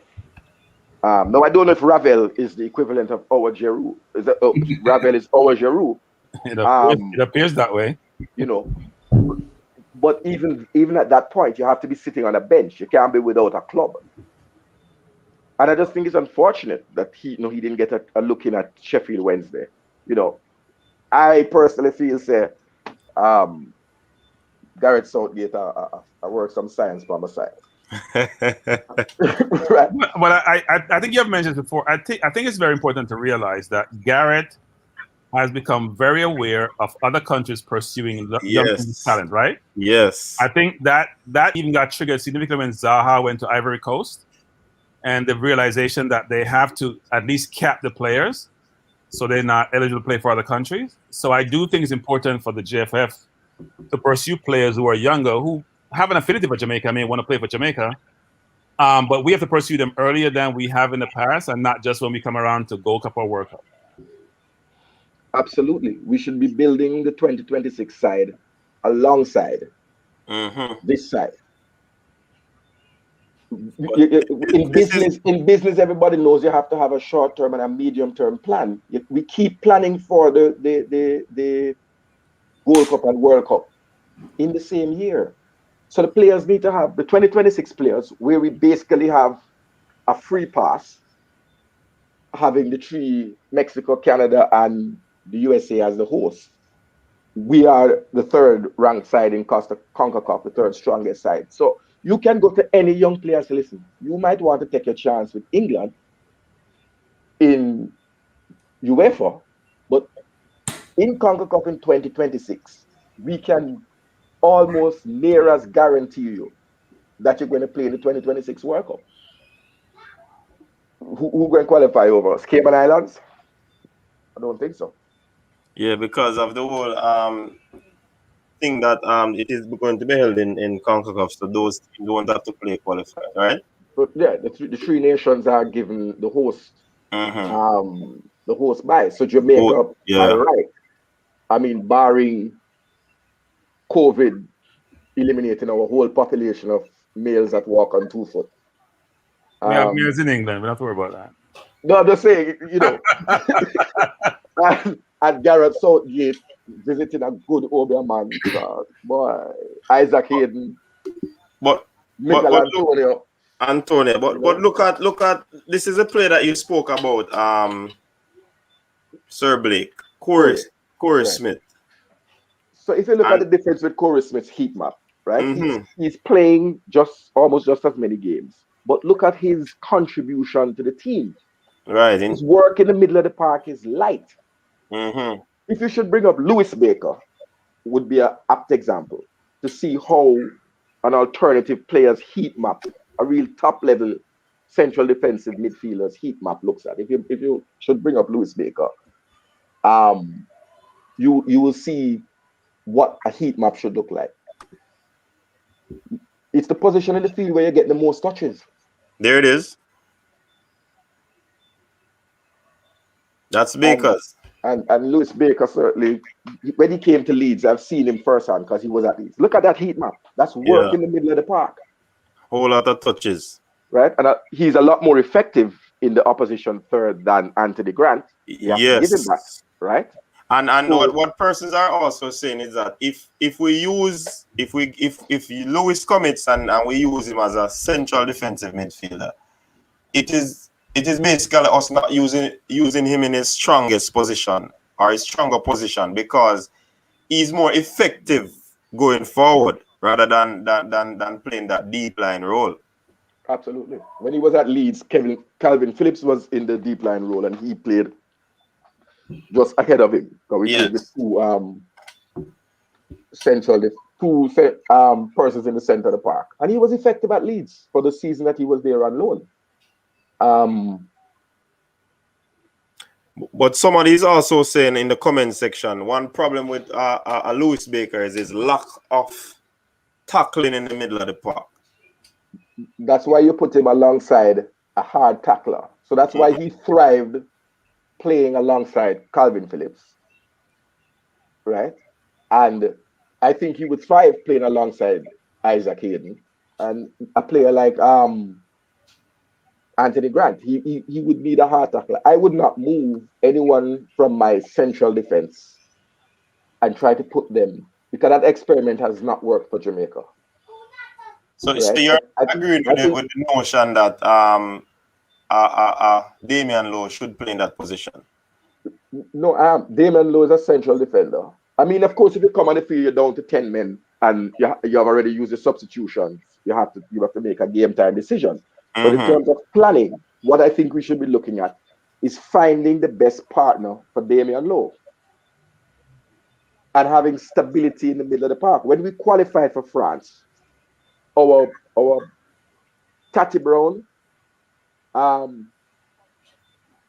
Linval Dixon, and Ian Goodison were a fixture. No one came in for them unless they didn't even have card problem. Right? Our back five was stable. So Sir Blake, I have a question for you. Come on. Sure. All right. Suppose you don't get these CDM that we are looking for now. What would be your players you look to put in that position that we have now in the Jamaica team?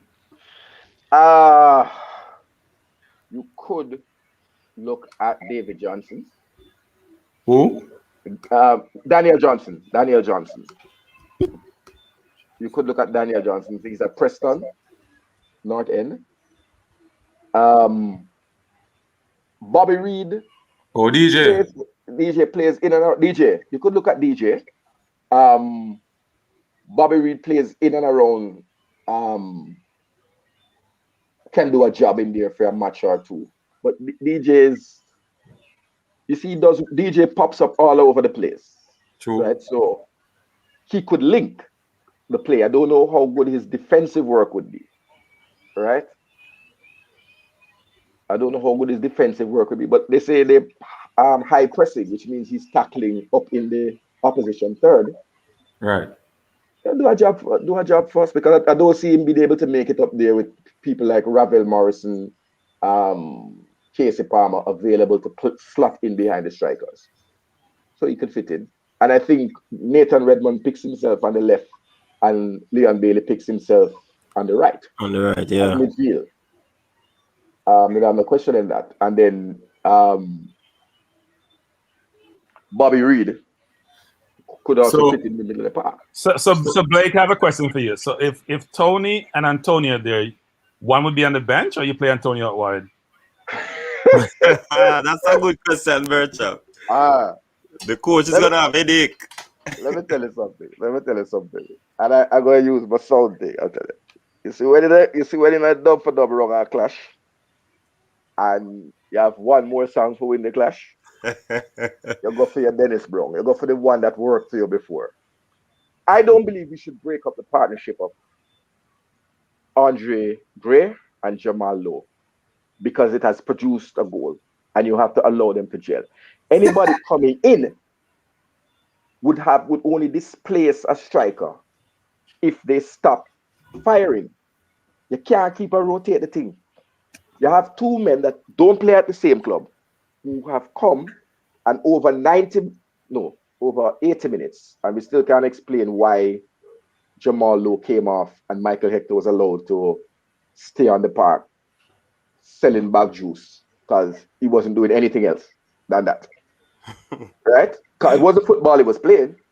And I mean, no, I don't football him not playing, but a bag juice he does help. So coach, I'm not being tough.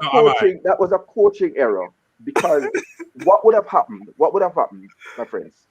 The result could have remained 2-1. Who's selling bag juice?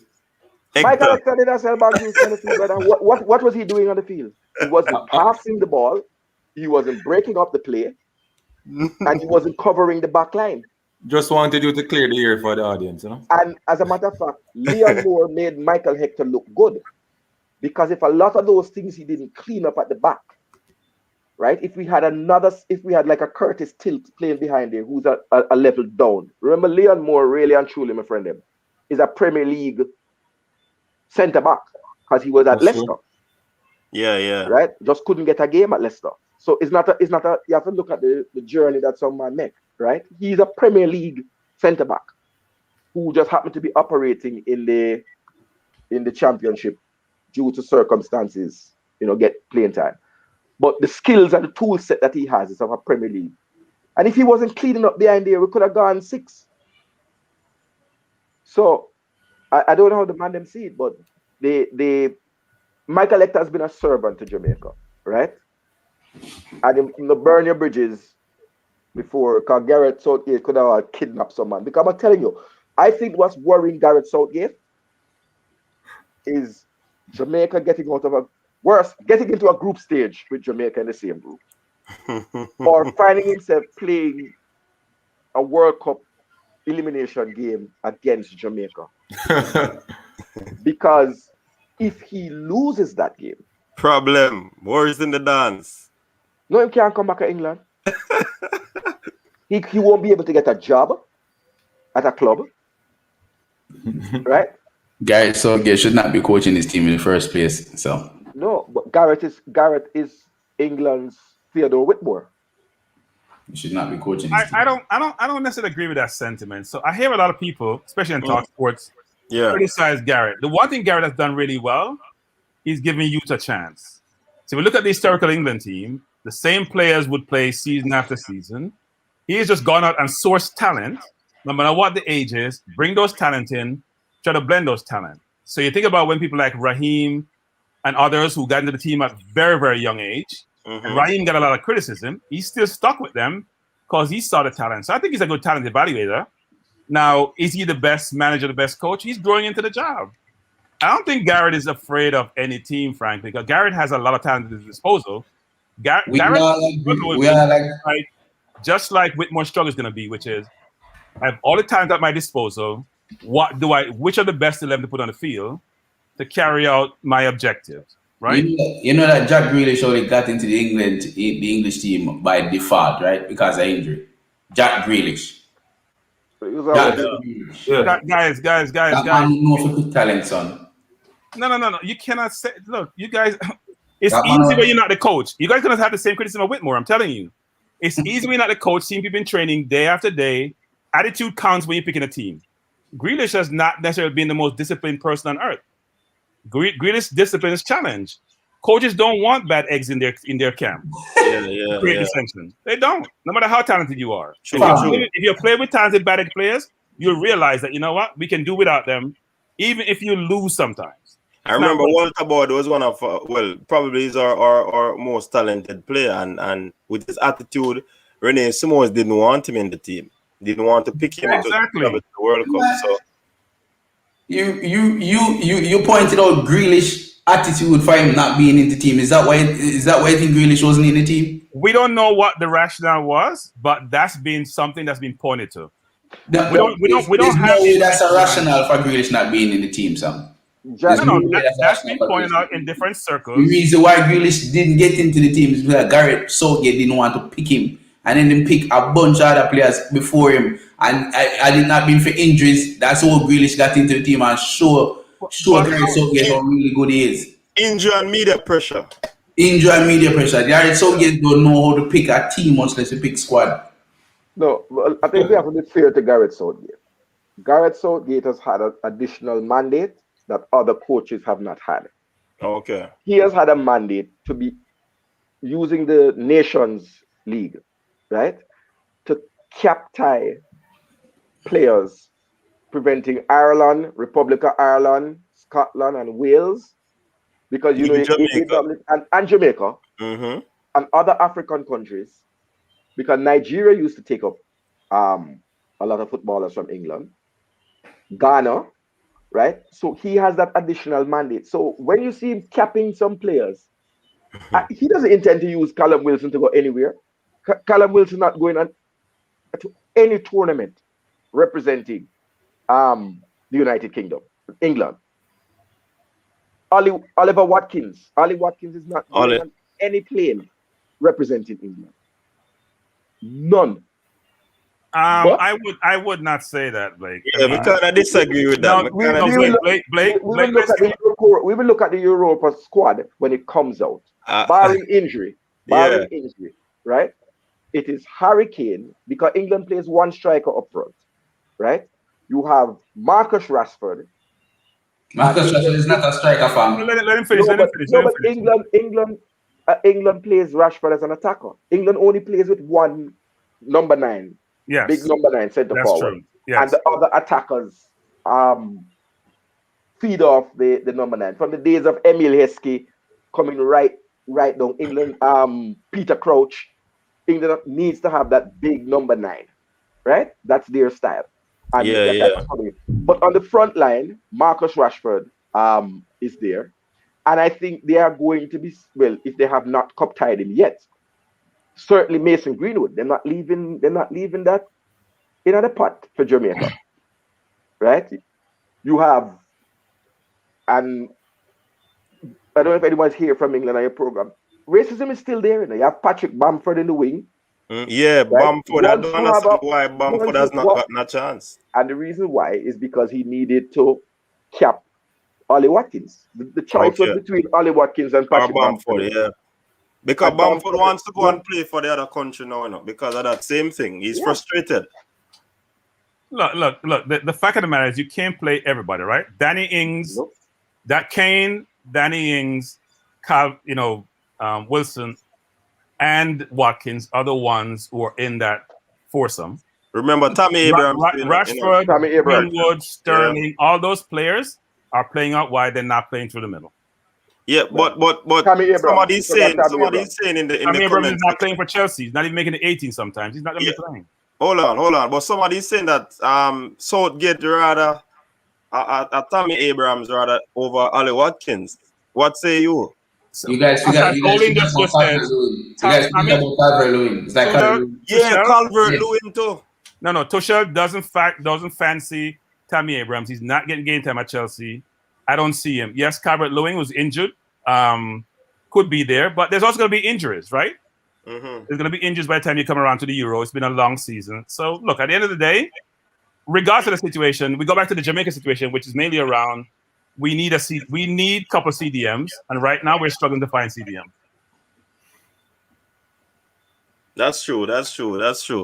And these are some players that I'll be looking in on that the cataract sound system person Owen Blake brought up. And Blake, by the way, Blake, there's no way Antonio and Ivan come here to sit on the bench. It's not happening. That's why I'm not the coach. Yeah, the politics is such where if you're Antonio and the country come and ask you to come play for them, besiege you to come play for them, and you decide to come play and put you on the bench, why would you come back? It's not even politics either, bro. Antonio would be a better option than any other striker you can put out there. Michael Antonio will not last. Especially the type of footballer we want to play. He's injury prone, right? We know he's injury prone. He's not gonna last. He's not gonna last an entire World Cup qualifying campaign. I don't think. You can't put your eggs on it. You have to. He's not gonna last an entire World Cup qualifying campaign. We not play World Cup qualifier every other day, no fam. No. Every day. No, but what he's saying is this: is that Antonio has a history of hamstring problem. History of hamstring problem and calf problems. I don't because of his body type, of his body type and the work that he does off the ball. He works very hard off the ball, so that will put his hamstring on a strain too. You understand? So he's an explosive player, coach. He's explosive. Definitely. That's why they moved him from the wing into center. And put him in the center, exactly. Right? Feeling that it would be able to make him a little more durable. He wouldn't have to do that much running. But the brother love play football. He love the ball. So even if you look, many times he's not in the box. He's using his pace to outrun and run behind the center backs at West Ham. Right? Sir Blake. Next thing that Ford should understand, see, a coach, those are the key things that you should, as a coach, you have to pay attention to, right? Especially if a player is injury prone, you have to always have it in your back of your head when to play him, when not to play him. Yeah, you have to use him sparingly and specifically. As a coach. Yeah. Absolutely, my brother. You hit the nail on the head. Because you might want to look at Antonio for those crucial games, because you might not want to play him against the team that is lying at the bottom of the hexagon. True. And in breakdown. And then the next match against USA, he's not available. So when you're looking at players, you have to look at players who are consistent and who are durable. It's not only talent. It's not only talent that gets you there. If you take the basketball example, that's why Joel Embiid will never be a superstar. He can't last a season. Right? He certainly won't play until he's 40s like LeBron. And if you come back here, durable forwards like look at Oliver Giroud and Zlatan Ibrahimovic.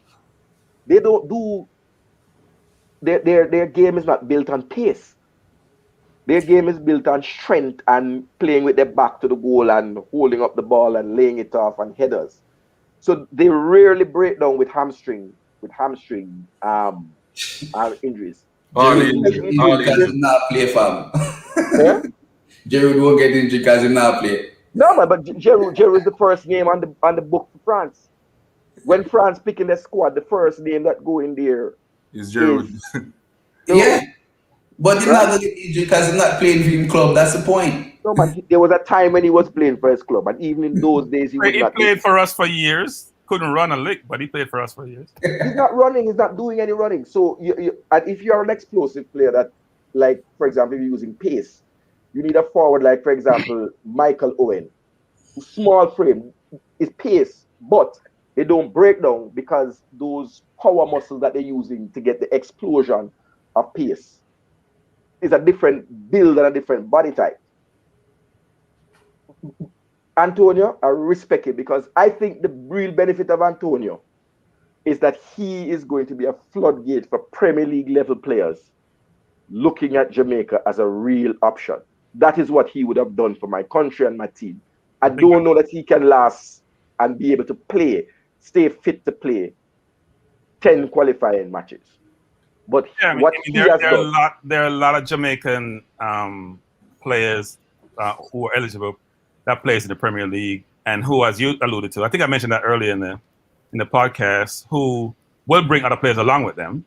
A lot of these players sometimes are friends or associates, and if you see quality coming and you think you can build a team that can compete, especially against England, because you always want to go back and play against your home country if they're not picking you, then it's something to pursue. So I would expect if Antonio comes and the Ivan Tonys of the world come, that we'll see more players come. The problem we're going to have is what does it mean for the squad, right, that you had previously? If you bring so much quality in, you have to reduce your squad. What does that mean for those? Does it create dissension in the ranks for those who are more homegrown or homegrown playing overseas? I think. Hey, I for think what? listen. Andre Blake picks himself, and there's no goalkeeper in England or anywhere in the world of Jamaican heritage that is even near to him. So that starts there, building from the back. The building block. Leon Bailey picks himself, right? What about So Reece Oxford? Do you think he could hold on the central defensive position? there are two positions in which, in my research, that Jamaica have an embarrassment of riches throughout the leagues: centre back and right back. Right? I think when I looked last, there are about 30 right backs of Jamaican heritage in the and I can't go really far back. I can't go as far back as grandfather. You don't know everybody grandfather, but first generation Jamaicans, there are at least 30 in the 4 leagues. So we shouldn't have a problem there. The problem is picking them out. Of course, that's headed by KWP, Kyle Walker Peters. Yeah. But Reece Oxford came through. I at that time Leeds wasn't really played in the Premiership, so I only know him because I know him as a schoolboy. He scored some wonder goals from the deep lying position. He was at West Ham. I don't know why he never really transitioned into the first team at West Ham. I would ask that. But I think they're much better. The top 3 Jamaican prospects for central defenders remains Mason Holgate, Ben Godfrey, and Kyle Bartley. Those are the 3 top central defenders. Jamaican, first generation Jamaican central defenders. I mean, their mother or father are Jamaican. I don't see us getting Godfrey. Maybe I don't see us getting Godfrey. Uncle, but what these players want to play for Jamaica? These players are waiting for England. Most of these players are waiting for England. So all right, England with them born. England with them born, my brother. So, yeah, but why? It's going to become clear. It's going to become clear soon. Once the Euro squad select, you know. The other one jump wanted, right? And then now, if they go to Euros and make it to the semi-finals or finals, you know, do well, you know that is going to be the team. Yeah. So if you're out, so there's two doors that will happen at the start of the tournament and the end of the tournament. Right? And the third thing that I think, my brother, I'm gonna make it up. The third thing, I think players need to take a look at how England and the English fans are treating Raheem Sterling. When you go play for England, you're black, brother. You see, when things start to go wrong, you first get the blame. Yeah, man, you get the blame. You start here, say Raheem need only a chance before him score. Raheem always wastes shots from him there, Liverpool. But all of a sudden, there was a big problem. Right? So, you look, Jesse Lingard, they used to come down on Jesse Lingard, right? He was blamed for the last debacle that did happen. Look at the under 20 or under 23 tournament that just concluded, where England got knocked out in the group stage. And the black player, them are big. Eddie Nketiah. All of a sudden, you don't score enough. Right? So players will have to look into those things, and then there are some other things happening around the world that conscious youth are going to look into themselves. But Blake, isn't it more important for the JFF to make those players feel wanted and to pursue them? It's one thing to think about the environment they're operating in, and it may not be conducive to them giving their race. It's another thing to say, look, we want you, and you have a campaign, whether it's you use the people in your environment, the people who are diasporas, the people who are in Jamaica, be on their Instagram ground. If you give me love, I may want to react to it. If you demonstrate that you want me, I may want to react to it. I'm not seeing that 100%. Campaign being. All right. All right. Hear me say.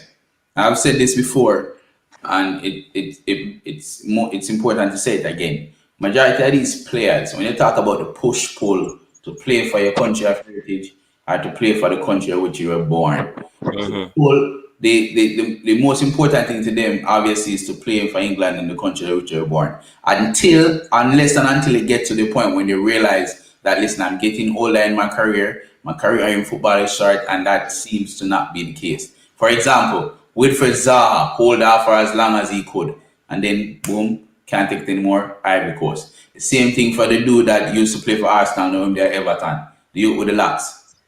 Iwobi. Try as he could, realize he never ever go work out, boom, Nigeria. Right? The same thing will happen. One Beseka probably in that That's, position. I mean, just level cut. But guys, There's Wan Bissaka as well. Wan Bissaka is holding off because he's a very good right back, but England at this point is filled with a plethora of right backs, and they just seem like they don't want a defensive right back, more of an attacking right back. So they might stay with James, they might go stay with Cresswell, not Cresswell, but Trent, and the rest of them, man, Wan Bissaka they get left out. So when it comes to the guys who are picking their heads whether they want to play with Jamaica or not, the thing is we don't have so much of a pull for them playing for us unless and until these man, just like Robbie was saying, I've been saying it before, these guys realize that playing on a international level not only does it give them more experience, it gives them more exposure, which gives them raise the likelihood of them picking up a lot more deals and whatnot, which can enhance their career beyond football. That's the only pull we have at this point, but we don't really ever say whether these men want to come and play for us until they make up their mind in the back of the city. All right, teacher, watch now. You think Ivan Toney gonna play for Jamaica? Me have a big doubt. So when he go Premier League, Gareth Southgate gonna do one thing: call Ivan Toney for Euros and cap him, and there's no Ivan Toney discussion no more. And that's what I feel is gonna happen to him. They're not. I'm tell you something. These English are looking at the bigger picture. Okay, Jamaica have a good team. They're ranking the top 40 in the world. Go play for Jamaica and boom, we can have a better chance of going to work. We can create history. We can be the star player. We can basically create. We can open a door for myself. You get where I come from? With these players coming, it's good for them. Or just like a Roman said, good for them on a resume. If they're going to go to a bigger club, they get more money. You get where I come from? So most of them players need to look at the pride and say, all right, the match I have to play for England. All right, look at Dele Alli. Dele Alli is a brilliant player now. You think Dele Alli can squeeze an England team right now? Be realistic. And if you go play for Nigeria... Guys, there is a difference between a big fish in a small pond and a big fish in a big pond. If you play for England, you're a big fish in a big pond. So the Jamaica attraction may not be there, and you born there. That's what you're used to. But I do believe that if you are a football player, like you just mentioned, Wan-Bissaka, there's 5 players in front of you. They're your age or younger. It's gonna be very difficult for you to supersede them, right? To get into the team. Yeah. Those are the players you pursue. And I agree with my colleague, the panelists, and I agree with you, the younger you that spoke just before about fourth official. I agree with you.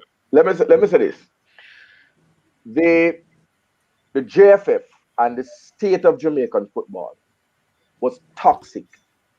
Any man thinking of Jamaica would just Google JFF, and what would have come up? Player now get paid for the last Gold Cup. Who want to come into that, Bridget? So we just sometimes we talk about the man never want to come and so him not come in. Troy Deeney, who I believe is the perfect striker that Jamaica is looking for, but we know him already make him talk. Right? Every night I go on my bed, I pray say God change your mind. Because that's the striker I look for. When you talk about striker. Right? But he got frustrated with the process of getting a passport. Those are the things that we have to fix. A man don't want to Google the thing and come in and hear say, boy, the last Gold Cup, the player them reached the semi-final and the one before the final, and the money not right. You really ever want to come take up yourself after you are earned $50,000, $60,000 pounds a week and come in at that? We are a toxic environment. Then now when you Google something now, for some little man when you not more football, I call you reject.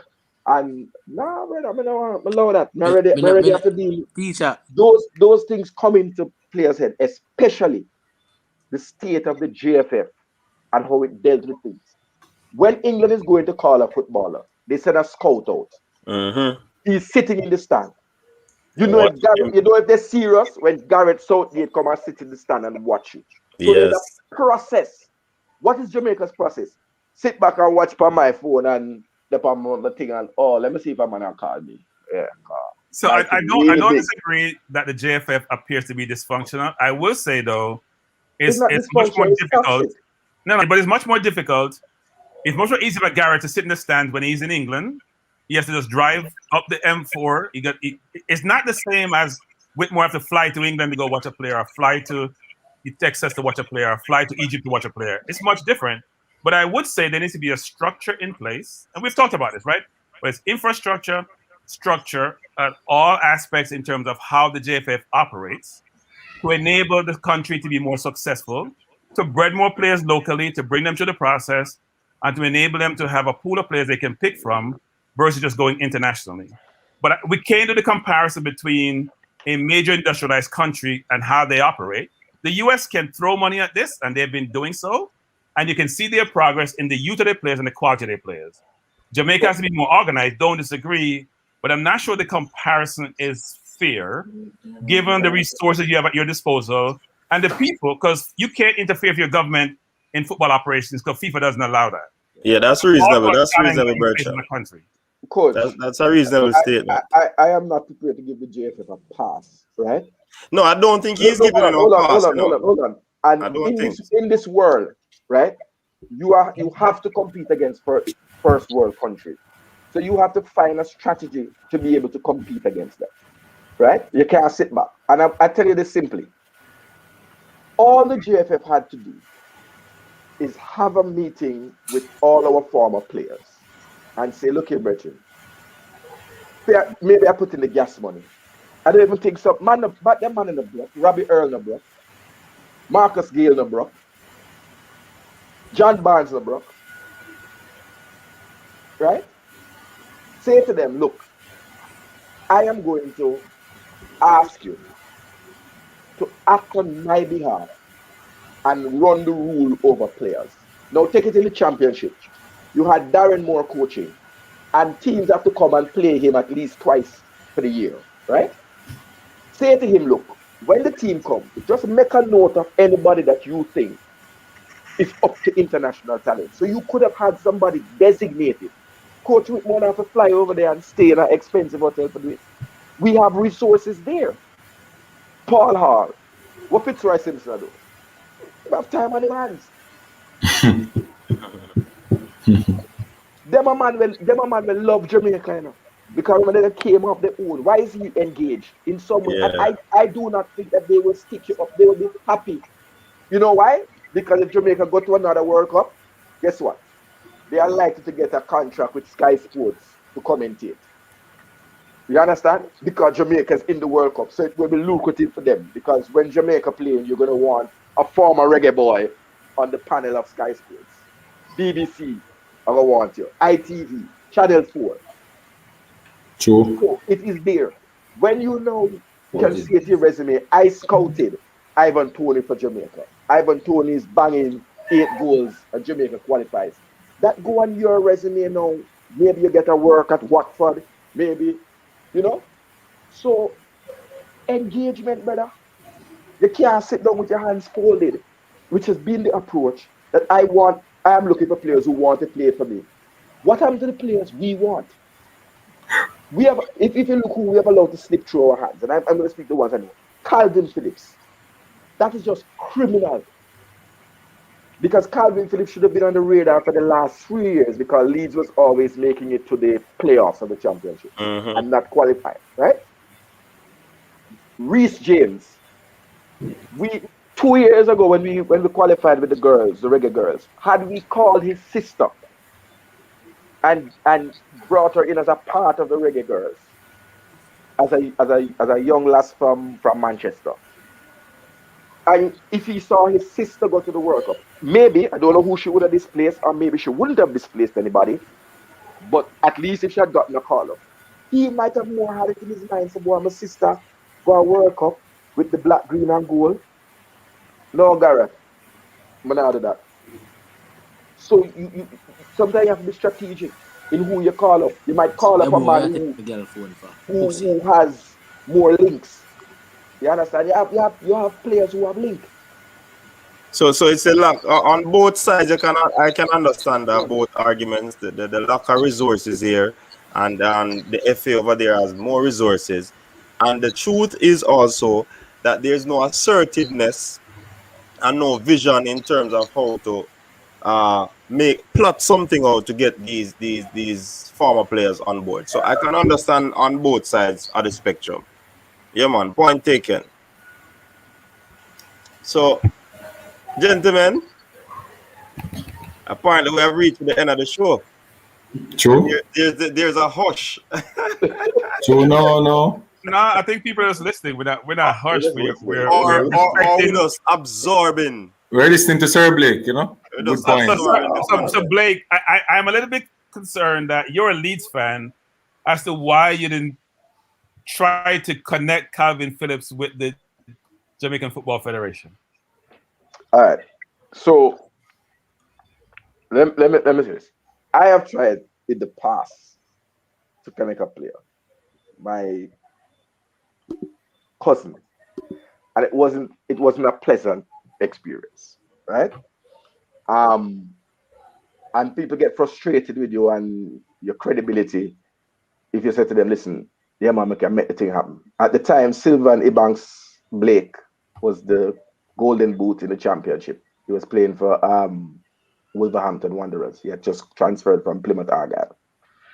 And the vibe was that they were looking down on the championship. Like, yeah, you're not playing at the top league, so why Jamaica must look to you. I would say that there seemed to be no appetite. Certainly not,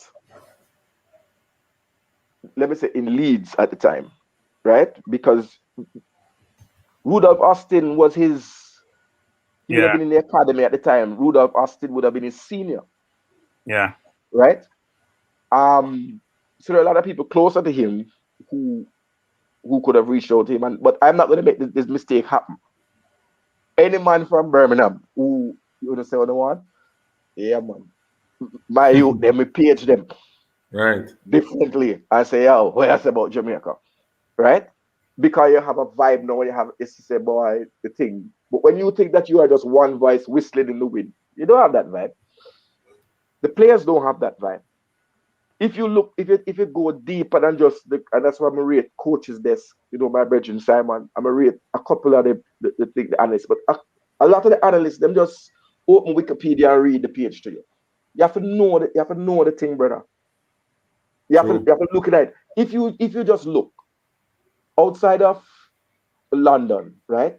Birmingham is the birthplace of a significant number of black players, including African, right?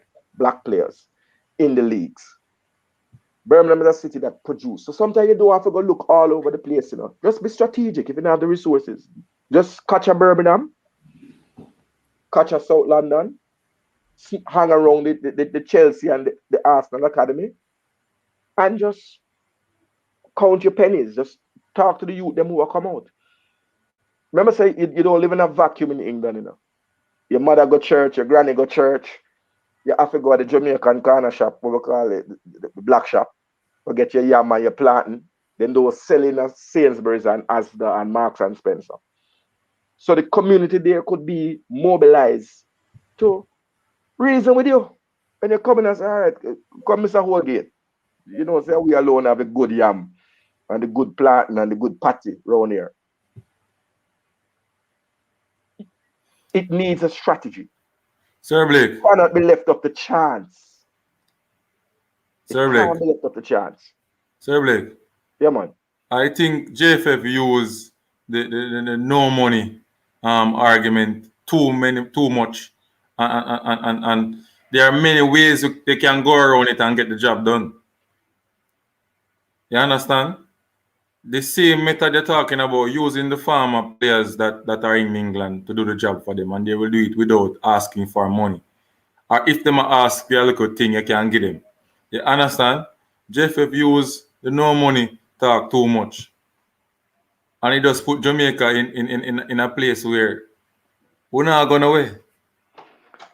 Bad man, you could have employed them at the Ministry of Foreign Affairs, you know. Fam, I say this every time we come on the coaches, this I At the High Commission, you can employ Andy Williams and a couple other man who there in America to look out across the MLS too, you know. Every time we come on the coach's desk, ask them, we can tell you. You have posts in the government, you know. Yeah. If you really want to do something, you don't even need to reach a private sector. And I mean, the money that you're paying a man who was earning 15,000, 20,000 pounds a week, unless he have drug addiction or alcohol addiction or gambling, see money is comfortable for the rest of them days. Fam. So what you're doing is just really just covering the expense so that it's not coming out of pocket. Right? You might stay at a hotel.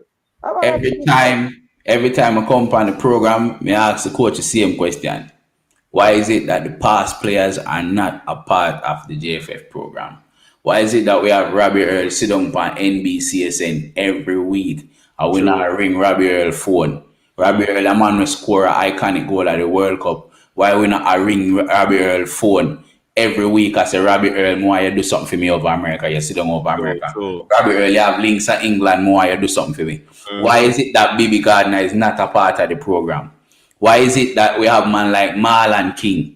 All of them will go through the whole of our program, go through Jamaica from qualify for World Cup. Why is it that they are not a part of the program in some way, shape, or form? Whether it's marketing, recruiting, or any little thing them can do to add to the program. And a lot of these men, you know, are well off right now, as you mentioned earlier. So majority of them now will come and ask for no money. Robbie will now go push him onto JFF and say, give me nothing. If you go add to the program. Right? To answer the question is still based on what me hear. All right, based on what me hear, especially with Tax Lawrence say, him said that the persons that are in JFF right now, they don't want any help because why? Their ego system. They want to say that they did the job. They don't want to say that they call Robbie Earl, send that player, say him get credit off it. You understand? Yeah. That's what I heard. Which is what that can always be with downfall from day one. And the reason why I asked is not to get an answer. It was way more of a, it was very rhetorical than anything else. Because we already know. You understand what I'm saying? Okay. We already know that the thing we are all the way back, you know. You understand? As this man there in England, and him know I have majority of the links from Birmingham and all them stuff.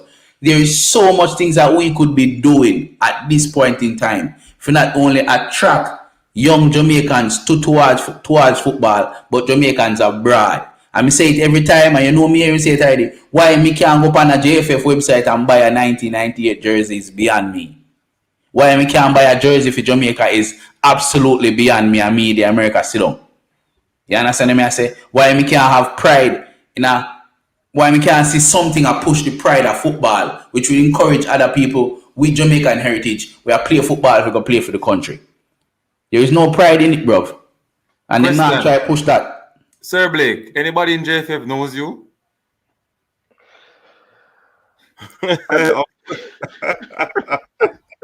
Madness, fam.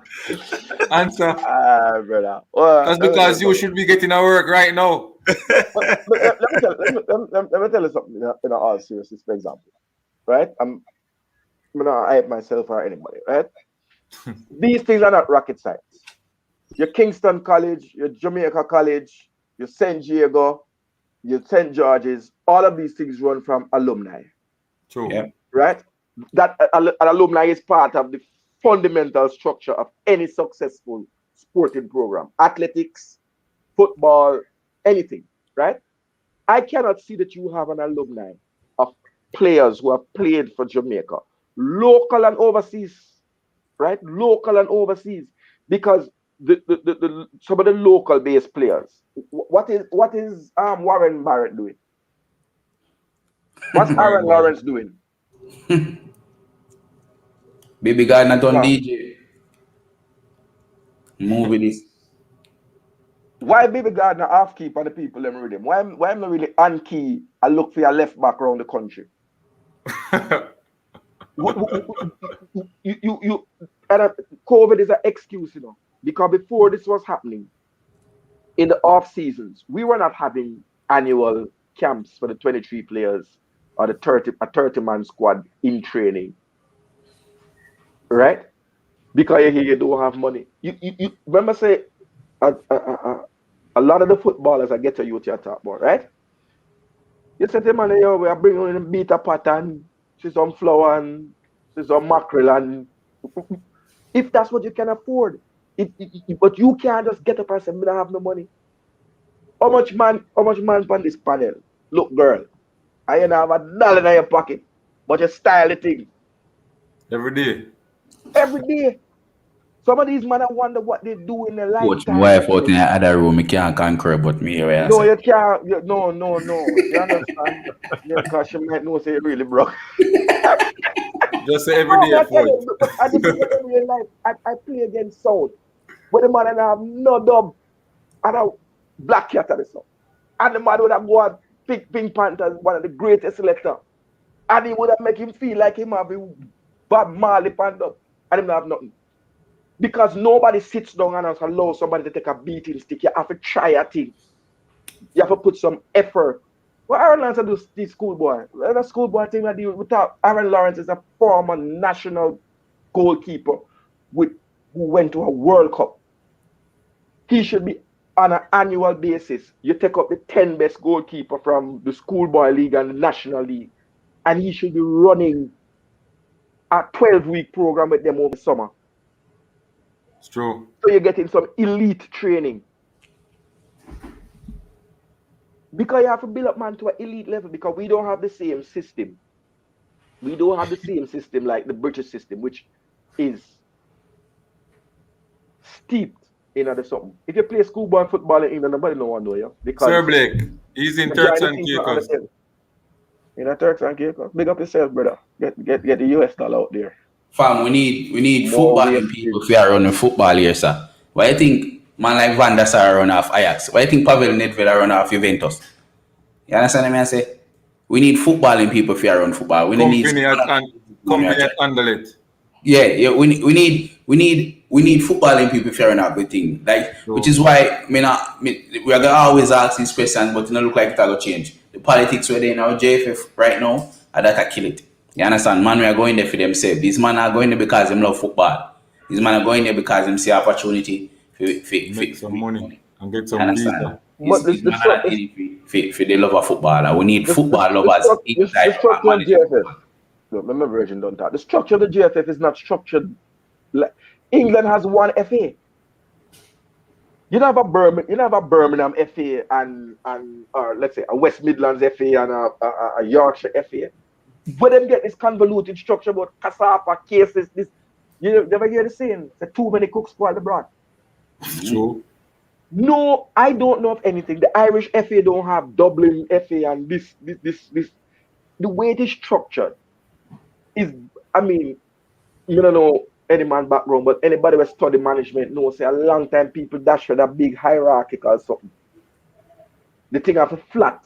So decision they made and you get a broader pool of knowledge and things. The English FA is one FA, brother. You do not have all these other bodies which take up administrative resources and they take up human resources, sponsorship resources. So CONCACAF fight for some sponsor. Some man gives CONCACAF 10 million that come out of the program. So the resources are not put in the best place possible because everybody are grab. True. Nobody explain the structure. Someone needs to ask some serious questions. Schoolboy football cannot be the solution to Jamaica in this way that it is. Why do we have the Costa Cup and Manning Cup? Because of some history.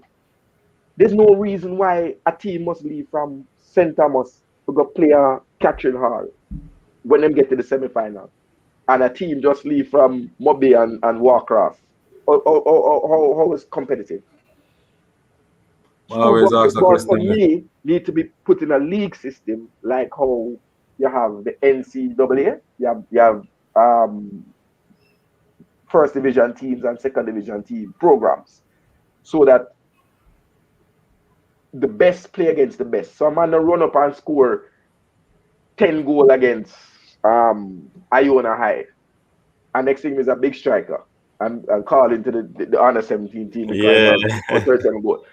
But when you put him now to play again in the Flow Cup, you realize a lot of the players who people hype when they come to play similarly strong Can't teams match up. can't match up. Mm-hmm. Sets would have beat people up in the Hold competition. on, hold on, hold And when they on. come to the Flow Champion Cup, I go put an objection to that, cause I saw me get my boss, You You know understand? Me I play for Oberlin when never have a football program, and me and the PE teacher start a program. And we get in a zone in a Manning Cup with Calabar, JC, Georges, and one team from Portmore. And we never have a home team, so we have to travel every time to go play. And one at a time, I think the most we get are 8 from Georges, right? And out of that entire group stages, what me get from that is that me get a call to go play for Medieval. Remember Waga the coach under 20 team. So Why fourth. we're dead? Fourth. Why we're dead? Me go Fourth, play. when I cut you. Me play against Calabar, score 3 goal against Calabar, score much goal against Georges, right? Even though we get 8, me score 3, same way. You understand? Eh? What your right name? Romain Burke. Oh, you don't know me. We keep over in. Yeah? Rid of them. We play for the first year Oberlin go play. The first year Oberlin play in the Manning Cup, and me carry them go in there, I remember, man. I just remember now. Everything just flow to me. I can't So- believe it. So, Certain that's can't- what my boss. No, Reunion. but what I Yeah, say is it's that if you were not zone with a similarly, because that's why people do league rankings so that Mhm. evenly matched teams can play against each other, so you don't Yeah. get an Yeah, but anomaly. the point when me that get that still, me take a while to reach there, but what I was trying to say is that if we do something like that, the exposure will not be as much. Because if a man like me, we get the opportunity to go play against the big players in my Calabar and show say, yeah, me might come from country, but we can hold me want to do that and probably even be better than one. Then Waga give me an opportunity for Medieval and then I call up for the under 20 team. Those are the type of stuff where people when I really have the town exposure where born and grow a country can get. You understand? Which is, are we limiting ourselves in that regard? Because if you do a tier thing where you will have the Calabar, the Georges, the Woolmans and them and they play against each other, where and the lower level, where will that exposure be for the man them way? My born somewhere in a Clarendon and just play a certain football and nobody never see them. So the schoolboy football system for me, as I look at it, has a couple of problems. You have about 195 schools in Jamaica, and you don't have 195 schools taking part in the Cup and Manning Cup when you combine them. So there are about 50 schools for which people might have the talent of football, but But never not the opportunity to go through. Right. Because no one wants to put a program where you just go and be a beating stick and the headmaster get embarrassed. So when you tear them up, I'm saying your stats, your whoever's the top tier, that's why you have players go to the NBA, they go to the NFL from D2 colleges because of a proper scouting system. If you're playing football in Jamaica, I don't maybe Scott. Jamaica barely have a little bit more people than live in Birmingham. Birmingham have 1.9 million people. We have 2.5. So it doesn't take a lot of people to be able to watch the statistics, scout the games and the game tape if they're so interested. But I think somebody put up something. The people, they don't love football.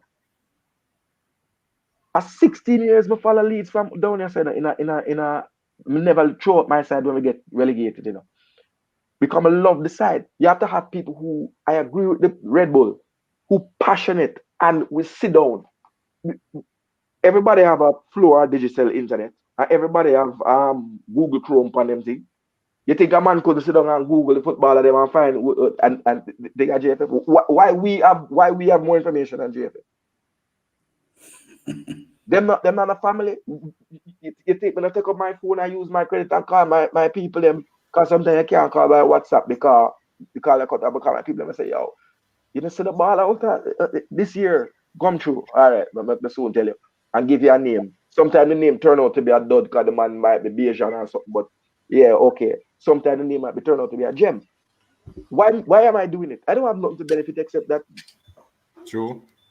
I don't know. So maybe you well want go to Qatar. And there are Middle East. Me want a girl that can probably give me some oil. Man, bless up yourself. We have to cut We here. want to go someplace. Court. Yeah. Instagram. What's the Instagram name? Oh, officially Rome. Officially Rome. Officially Rome. We plug the officially Rome on Instagram and I see him on Twitter as well. Let's go follow it. Let's go subscribe to the channel, man. Fourth official. Yeah, you subscribe to mine to Unseen. Yeah, man. Have a big interview coming up. A big link up and go on. Big link up on coach's desk. Big link up on coach's desk. That's the thing, and members, you know, to them watching, you know, when the goal come and say some man through lockdown and then they will run, put up the channel, you know. And we have to remember the original man there. You understand? Yeah, man, around a World Cup. Yes, Unseen Sport TV. Yes. You see me? But the future look good for Jamaica if we do the right thing. Yeah, definitely. Because I've always been saying, Sir Blake, is that we have a plethora of talent here in Jamaica, raw talent. That our coaches are not at the level where development is concerned. Also, the Manning Cup players, the DaCosta Cup players normally starts to bloom probably 16, 17. Too late. And that's too late. So the years that would have for development, to learn tactical awareness, to learn systems of play, those are not done. Because at the grassroots level, we teach the youngsters to win a competition. We don't teach them the rudiments of the sports. You understand? So they missed out some critical stages of football. Sometimes some of them don't even go play football after they leave the grassroots, because when they go into a more structured program, they're lost in the system. So a whole lot of these things that are cause football not to be grown in the country. And coach means necessarily it's not our fault as the coach. It's sometimes the system, the person who are putting on the competition. Sometimes them tell you like 2 weeks before the 2 week, like the competition I got this week, and them tell you 2 weeks before. So how we gonna teach them? So what's the last part? What are we going to teach the kids them in 2 weeks or a month? That's true. Plus sometimes the administrators want results, and if they don't get results, they get fired. And that's not the real way to do it. If you're looking at development, then you can't do it that way. So the person who are in charge in Jamaica who are doing this competition need to fix or them put on the competitions and these stuff. We go back to what we have talked about as a theme for this discussion, which is around strategy, infrastructure, and how you put it all together to provide or develop a comprehensive program to enable it to be able to develop talent you're looking for, distribute that talent globally, and be able to have a pool of players to pick from to represent the country. It's no different from Jamaica in general, you know. And the fundamental thing that we're not talking about is the attribute of awareness. Awareness is one of the most key important attributes you can have in any environment, corporate or otherwise, which is, do you know what your capabilities are? Do you know what intellectual capital you have available at your disposal? How do you leverage that capital, whether it's money, intellect, people, resources, to achieve your objective? And right now, the football program, as we're talking about all night, is not where it needs to be. Now, I heard the JFF say they get about $5 million every 4 years from FIFA, and they have programs they're going to put in place to enable them to evolve and progress the football program. We hope that comes to fruition, because frankly, this has been year after year after year. We said the same thing. Them get COVID money. Yeah, but no, they get it from FIFA. FIFA does, especially times like these, where you have World Cup or subsequent to World Cup, where FIFA coffers are loaded because they're going to generate money for the World Cup. They have money to distribute to the various countries. And the better you do in the World Cup, the more money you get. But they're saying they're building facilities, whether it's at different parts of the island, that will help the football to progress. So let's hope that materializes and come to fruition. Yes, and on that note, gentlemen, I know it is football and we'll talk all night. You understand? And all the persons on here seem to be deeply entrenched in football. You know what I mean? So because we have another show lined up for tomorrow, we want to cut this one now so that we can get some rest and people do what they have to do so that they can refresh and come back on So they tomorrow. sleep in their eye. Yeah, because I've been up. So and I have other things to go and do before I get some shut eye. So I mean, gentlemen, everybody that is on, it was a real pleasure to be here. It was a privilege to have these persons on to talk football. But before you go, gentlemen, I normally ask each person's on the panel just to give a closing remarks on the topic at hand and just to basically share anything, a little 2 minute or a minute talk. But before we get into that, I just want to big up every single person in the comment section. Big up, big up, big up, big up. Virgin Garvin over there in England. Big up yourself. Yeah, man. Travis, Mikhail, CJ Elite, Michael Gordon. I can't call everybody's name. Just big up yourself. Thanks for tuning in. Thanks for the support. And we're going to do this all over again come tomorrow. So, our coaches just do it. For persons who don't know, we take the weekend. Get persons on the show. Persons just come and talk football, talk sports, and we just have a jolly good time. You understand? So, but we have to close off at some point, and it is now time for us to close off tonight because we want to be refreshed for tomorrow's show. So, we have 4 persons on the panel. We have Unseen Sport. We have Bertram, who was with us last week. Thanks, Bertram, for coming again. Unseen, who is always here. 4th official, my brother, who is always here. And newcomer, Blake. always see Sir Blake in the comment section when we drop the videos. Big up yourself, Sir Blake. Thanks very much for showing coaches their support. Thanks for joining us on the panel. So we had Alex also on the panel. He had to go. But starting with 4th official, give us your final thoughts on tonight's show.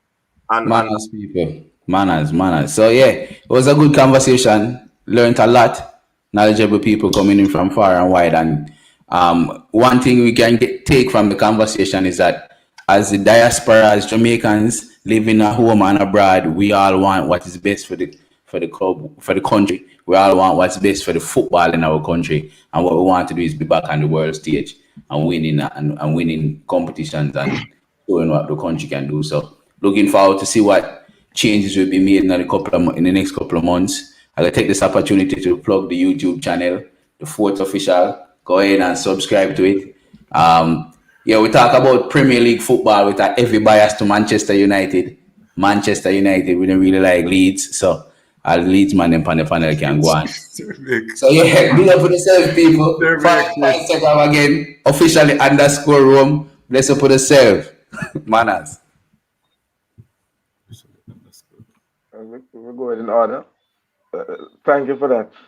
So I will WhatsApp my link to ensure that we give Liverpool an easy victory this weekend. Yeah.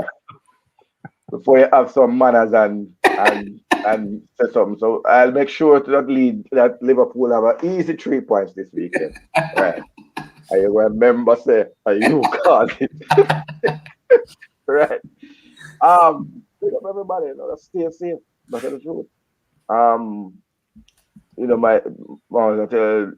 Sports means a lot to all of us, but life means more. Whoever watching here, big up on yourself in the COVID time and beg everybody just don't contribute to the violence in the country. If they are firing about to send them more gun come to Jamaica, send some football boot and some football, right? Yeah. And some netball for the girls then, but don't encourage the youth them. They know what we're doing because being here, I tell you it's rough. And those things contribute to players might not want to come in. When a man here say 10 man get slapped here and 5 man get slapped here a day, why want to leave him comfort and come down here? So because make our paradise really a paradise. Wow. All of it love the game and love the country. And the JFF, I don't push myself on anybody but any company that don't reach out to the talent that is there and available to you. And a one-man build room. And one day you're gonna need the fans to come back. So we are the fans. We're there in the dark days.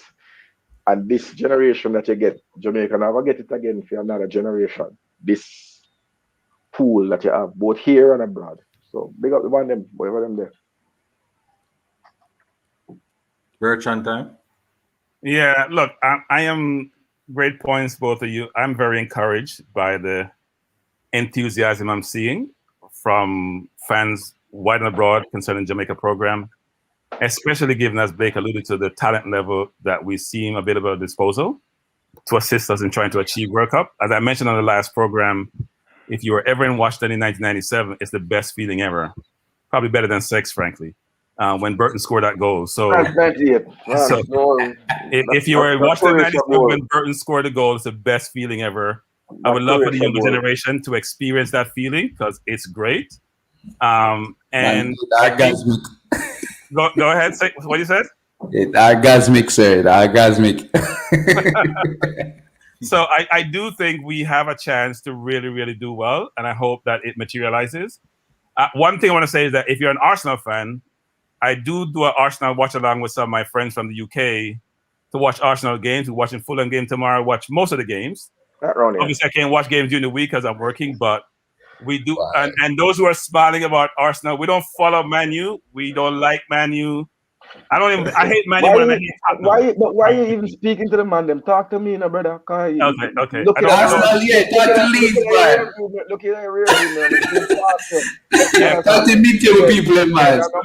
If you're in the forum and you're Arsenal fan, it's Arsenal 101. Great conversation. Ton of my English friends and I are on the program. Really, really goes well. But just to finalize, I think what Blake also alluded to, which is the more of each of us have to try our best to encourage our fellow Jamaicans to really think about that we as a people are very unique people. We do well wherever we go in the world.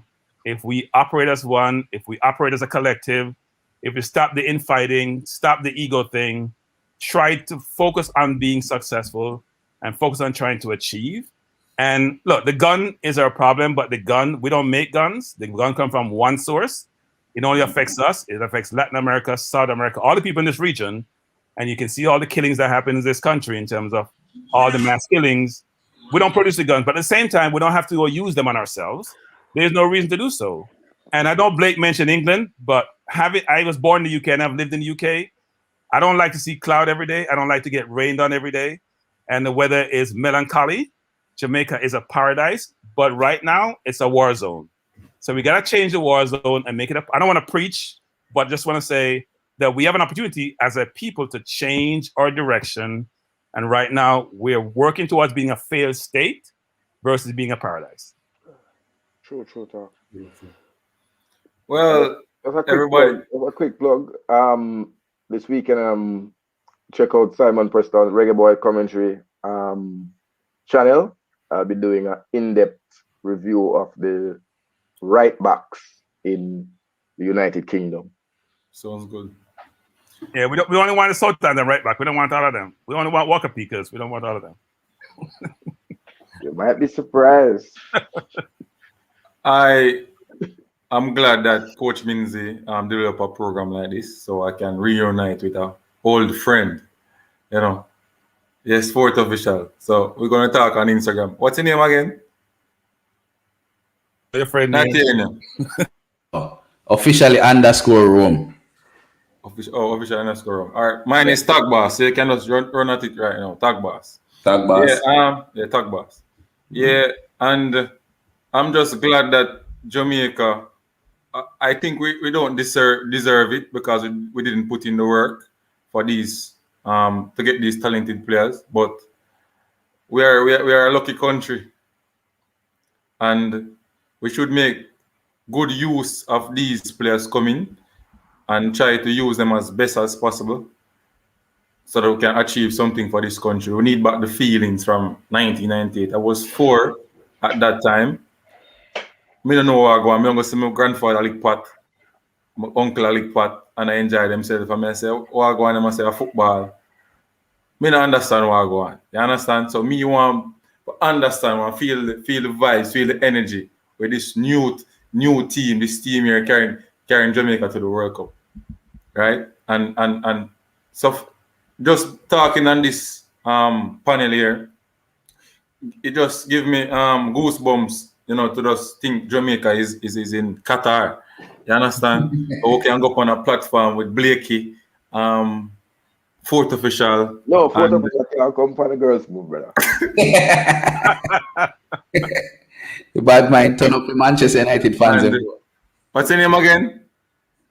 Mr. Blake, the people are requesting for come back, Yeah, Mr. Blake. Yeah, that. The people are requesting for come back. The next time we live come back on so it's just basically that people have a top shelf video coming up 6 p.m. Sunday with a coach. Nobody really know him, but he has a lot of achievement in Jamaican football, especially the grassroots level. So persons tune into Unseen Sports 6 p.m. I'm going to put the poster on my Instagram page, Tag Boss. Mad. Yeah, man, I'm going to go live Sunday for watch Manchester United and Burnley, the only real team in England, which is Manchester United. Chelsea are the best, man. Join me. We're going to watch Manchester United beat up Burnley. And hopefully, I don't know, with Liverpool and Leeds this week, it makes sense. Chelsea is the best. Those are the type of games when it really makes sense this week, but... Chelsea. Marching on together. We're going to give the boys a hand. Sir means gone. Yeah, hold on. We have to come back and for close it out, so I'm going to send him and close it out. Because it's like internet drops, so I'm going to get the link and send it to him. Okay. So, but while the coach there, we can always talk about Manchester United are the greatest club in England. No, talk about Chelsea. No, go winning champions. When last have you won the Premier League? I'm just curious. Manchester United. When's the last time you won the Premier League? Okay, all right. We could clarify something. Wait, never talk. The last time I won the Premier League was 2012. Which was all of them from cheap from Leeds. You become the noisy neighbors. If you're an Arsenal fan, right, you should not be talking at this point. You should be talking to the Leeds fan, asking him for permission to talk. Yeah, man. Because you are Arsenal and Leeds are fans and Arsenal and Leeds are rivals. So next time you want to talk, ask Mr. Blake for permission. Chelsea to the world, Chelsea. Thank you to Leeds. All of them where you get from Leeds after the inform away to UEFA. But that's how them get big. Inform to UEFA to Leeds and go on with that thing and now run the money right. I said, when UEFA find them come by Rio Ferdinand for cheap, Alan Smith for cheap. That's the man then go find big side. That's all the deal with the thing. And Alex Ferguson and the referee, and I thought about him something. Yes, me say Birmingham, you like them there now. I wonder why Leeds are Birmingham, because I just say them there. Well, so Man, you're our greatest rival. So any other man, Chelsea, not a problem. I'm gonna send me some baller sometime and help you out. So big up Arsenal too. But Man U. Travis, link up here, sir. Man U win the league. Bless up yourself, Travis. Anyway, all right, people. We're back in our place. Good there. Yeah, man. What happened? I had to reset the internet on the laptop, but it didn't work on the phone. If persons noticed, I was commenting in the comment section. Yeah, man. Thanks for the man and for holding the thing. Jump off and jump on back. But that's what Manchester United do it. We might have a little issue, but we have a comeback. You know what I mean? Exactly. Yeah, man. Man, come back now, back. The coach knows that whole Manchester United done for their GC. Yeah, man. You have resources, but some man with bigger pocket came along, and you've been relegated to what? About third now, given that second ahead of you, Chelsea's ahead of you, and Liverpool is moving in par or ahead of you. So you're gonna be challenged to win the title again. Sir, I'm going to respectfully say the next time you need to talk about football, ask for permission. You're Arsenal. Fourth. You're an Arsenal fan. Fourth. Sir Yes, Blake, hold on the party. Sir Blake, if people in the comment section are request you back on the show, you know. They rate the vibes. The panel are nice tonight, trust me. People them rate the vibes. Intelligent people and intelligent football discussion, man. Yeah, man. I like the vibes. You know We have a star know girl in the comment section, you know. Khalees Allen, may I invite you to come on the panel tomorrow, you know. Yeah, man. Too much bull. Yeah, man. Want a female. Yeah, want a female. We need to invite her for sure. By the way, on Arsenal 101, we do have a female on our panel, so we have a diverse panel. Yeah, So Khalees, we are invited tomorrow to join the show again, and this time we wanted to come on the panel. You understand? Because we want to hear the female voice. You know what I mean? So, gentlemen, thanks again for coming. You know we have to end the show. We still have 80 people who view it, but I mean, People, you're lucky say a Zoom and the people and can fling some shandy back up on you about that end show. Not Zoom. StreamYard. People, throw some buckle in the StreamYard. Put some buckle in the comment. Let the coach know say, you want to be that guy? You really want to be that guy, coach? we have to do this tomorrow, people. So when I get some short time. What time tomorrow? Same time. Or probably a little bit earlier. Probably 7 o'clock Jamaica time. You hear that, Sir Blake? So make sure you're here. I have to set some alarms. What will be the topic? What will be the topic tomorrow? We can't tell everybody, man. We can't tell everybody. You know, well, we tell the people on the live. We can't anytime want to stay on, you know, and we talk about the topic tomorrow. Right. We can't do that. So we're gonna end the live, people. Thanks again for tuning in. See you next time, which is tomorrow, God's willing. You know what I mean? Man.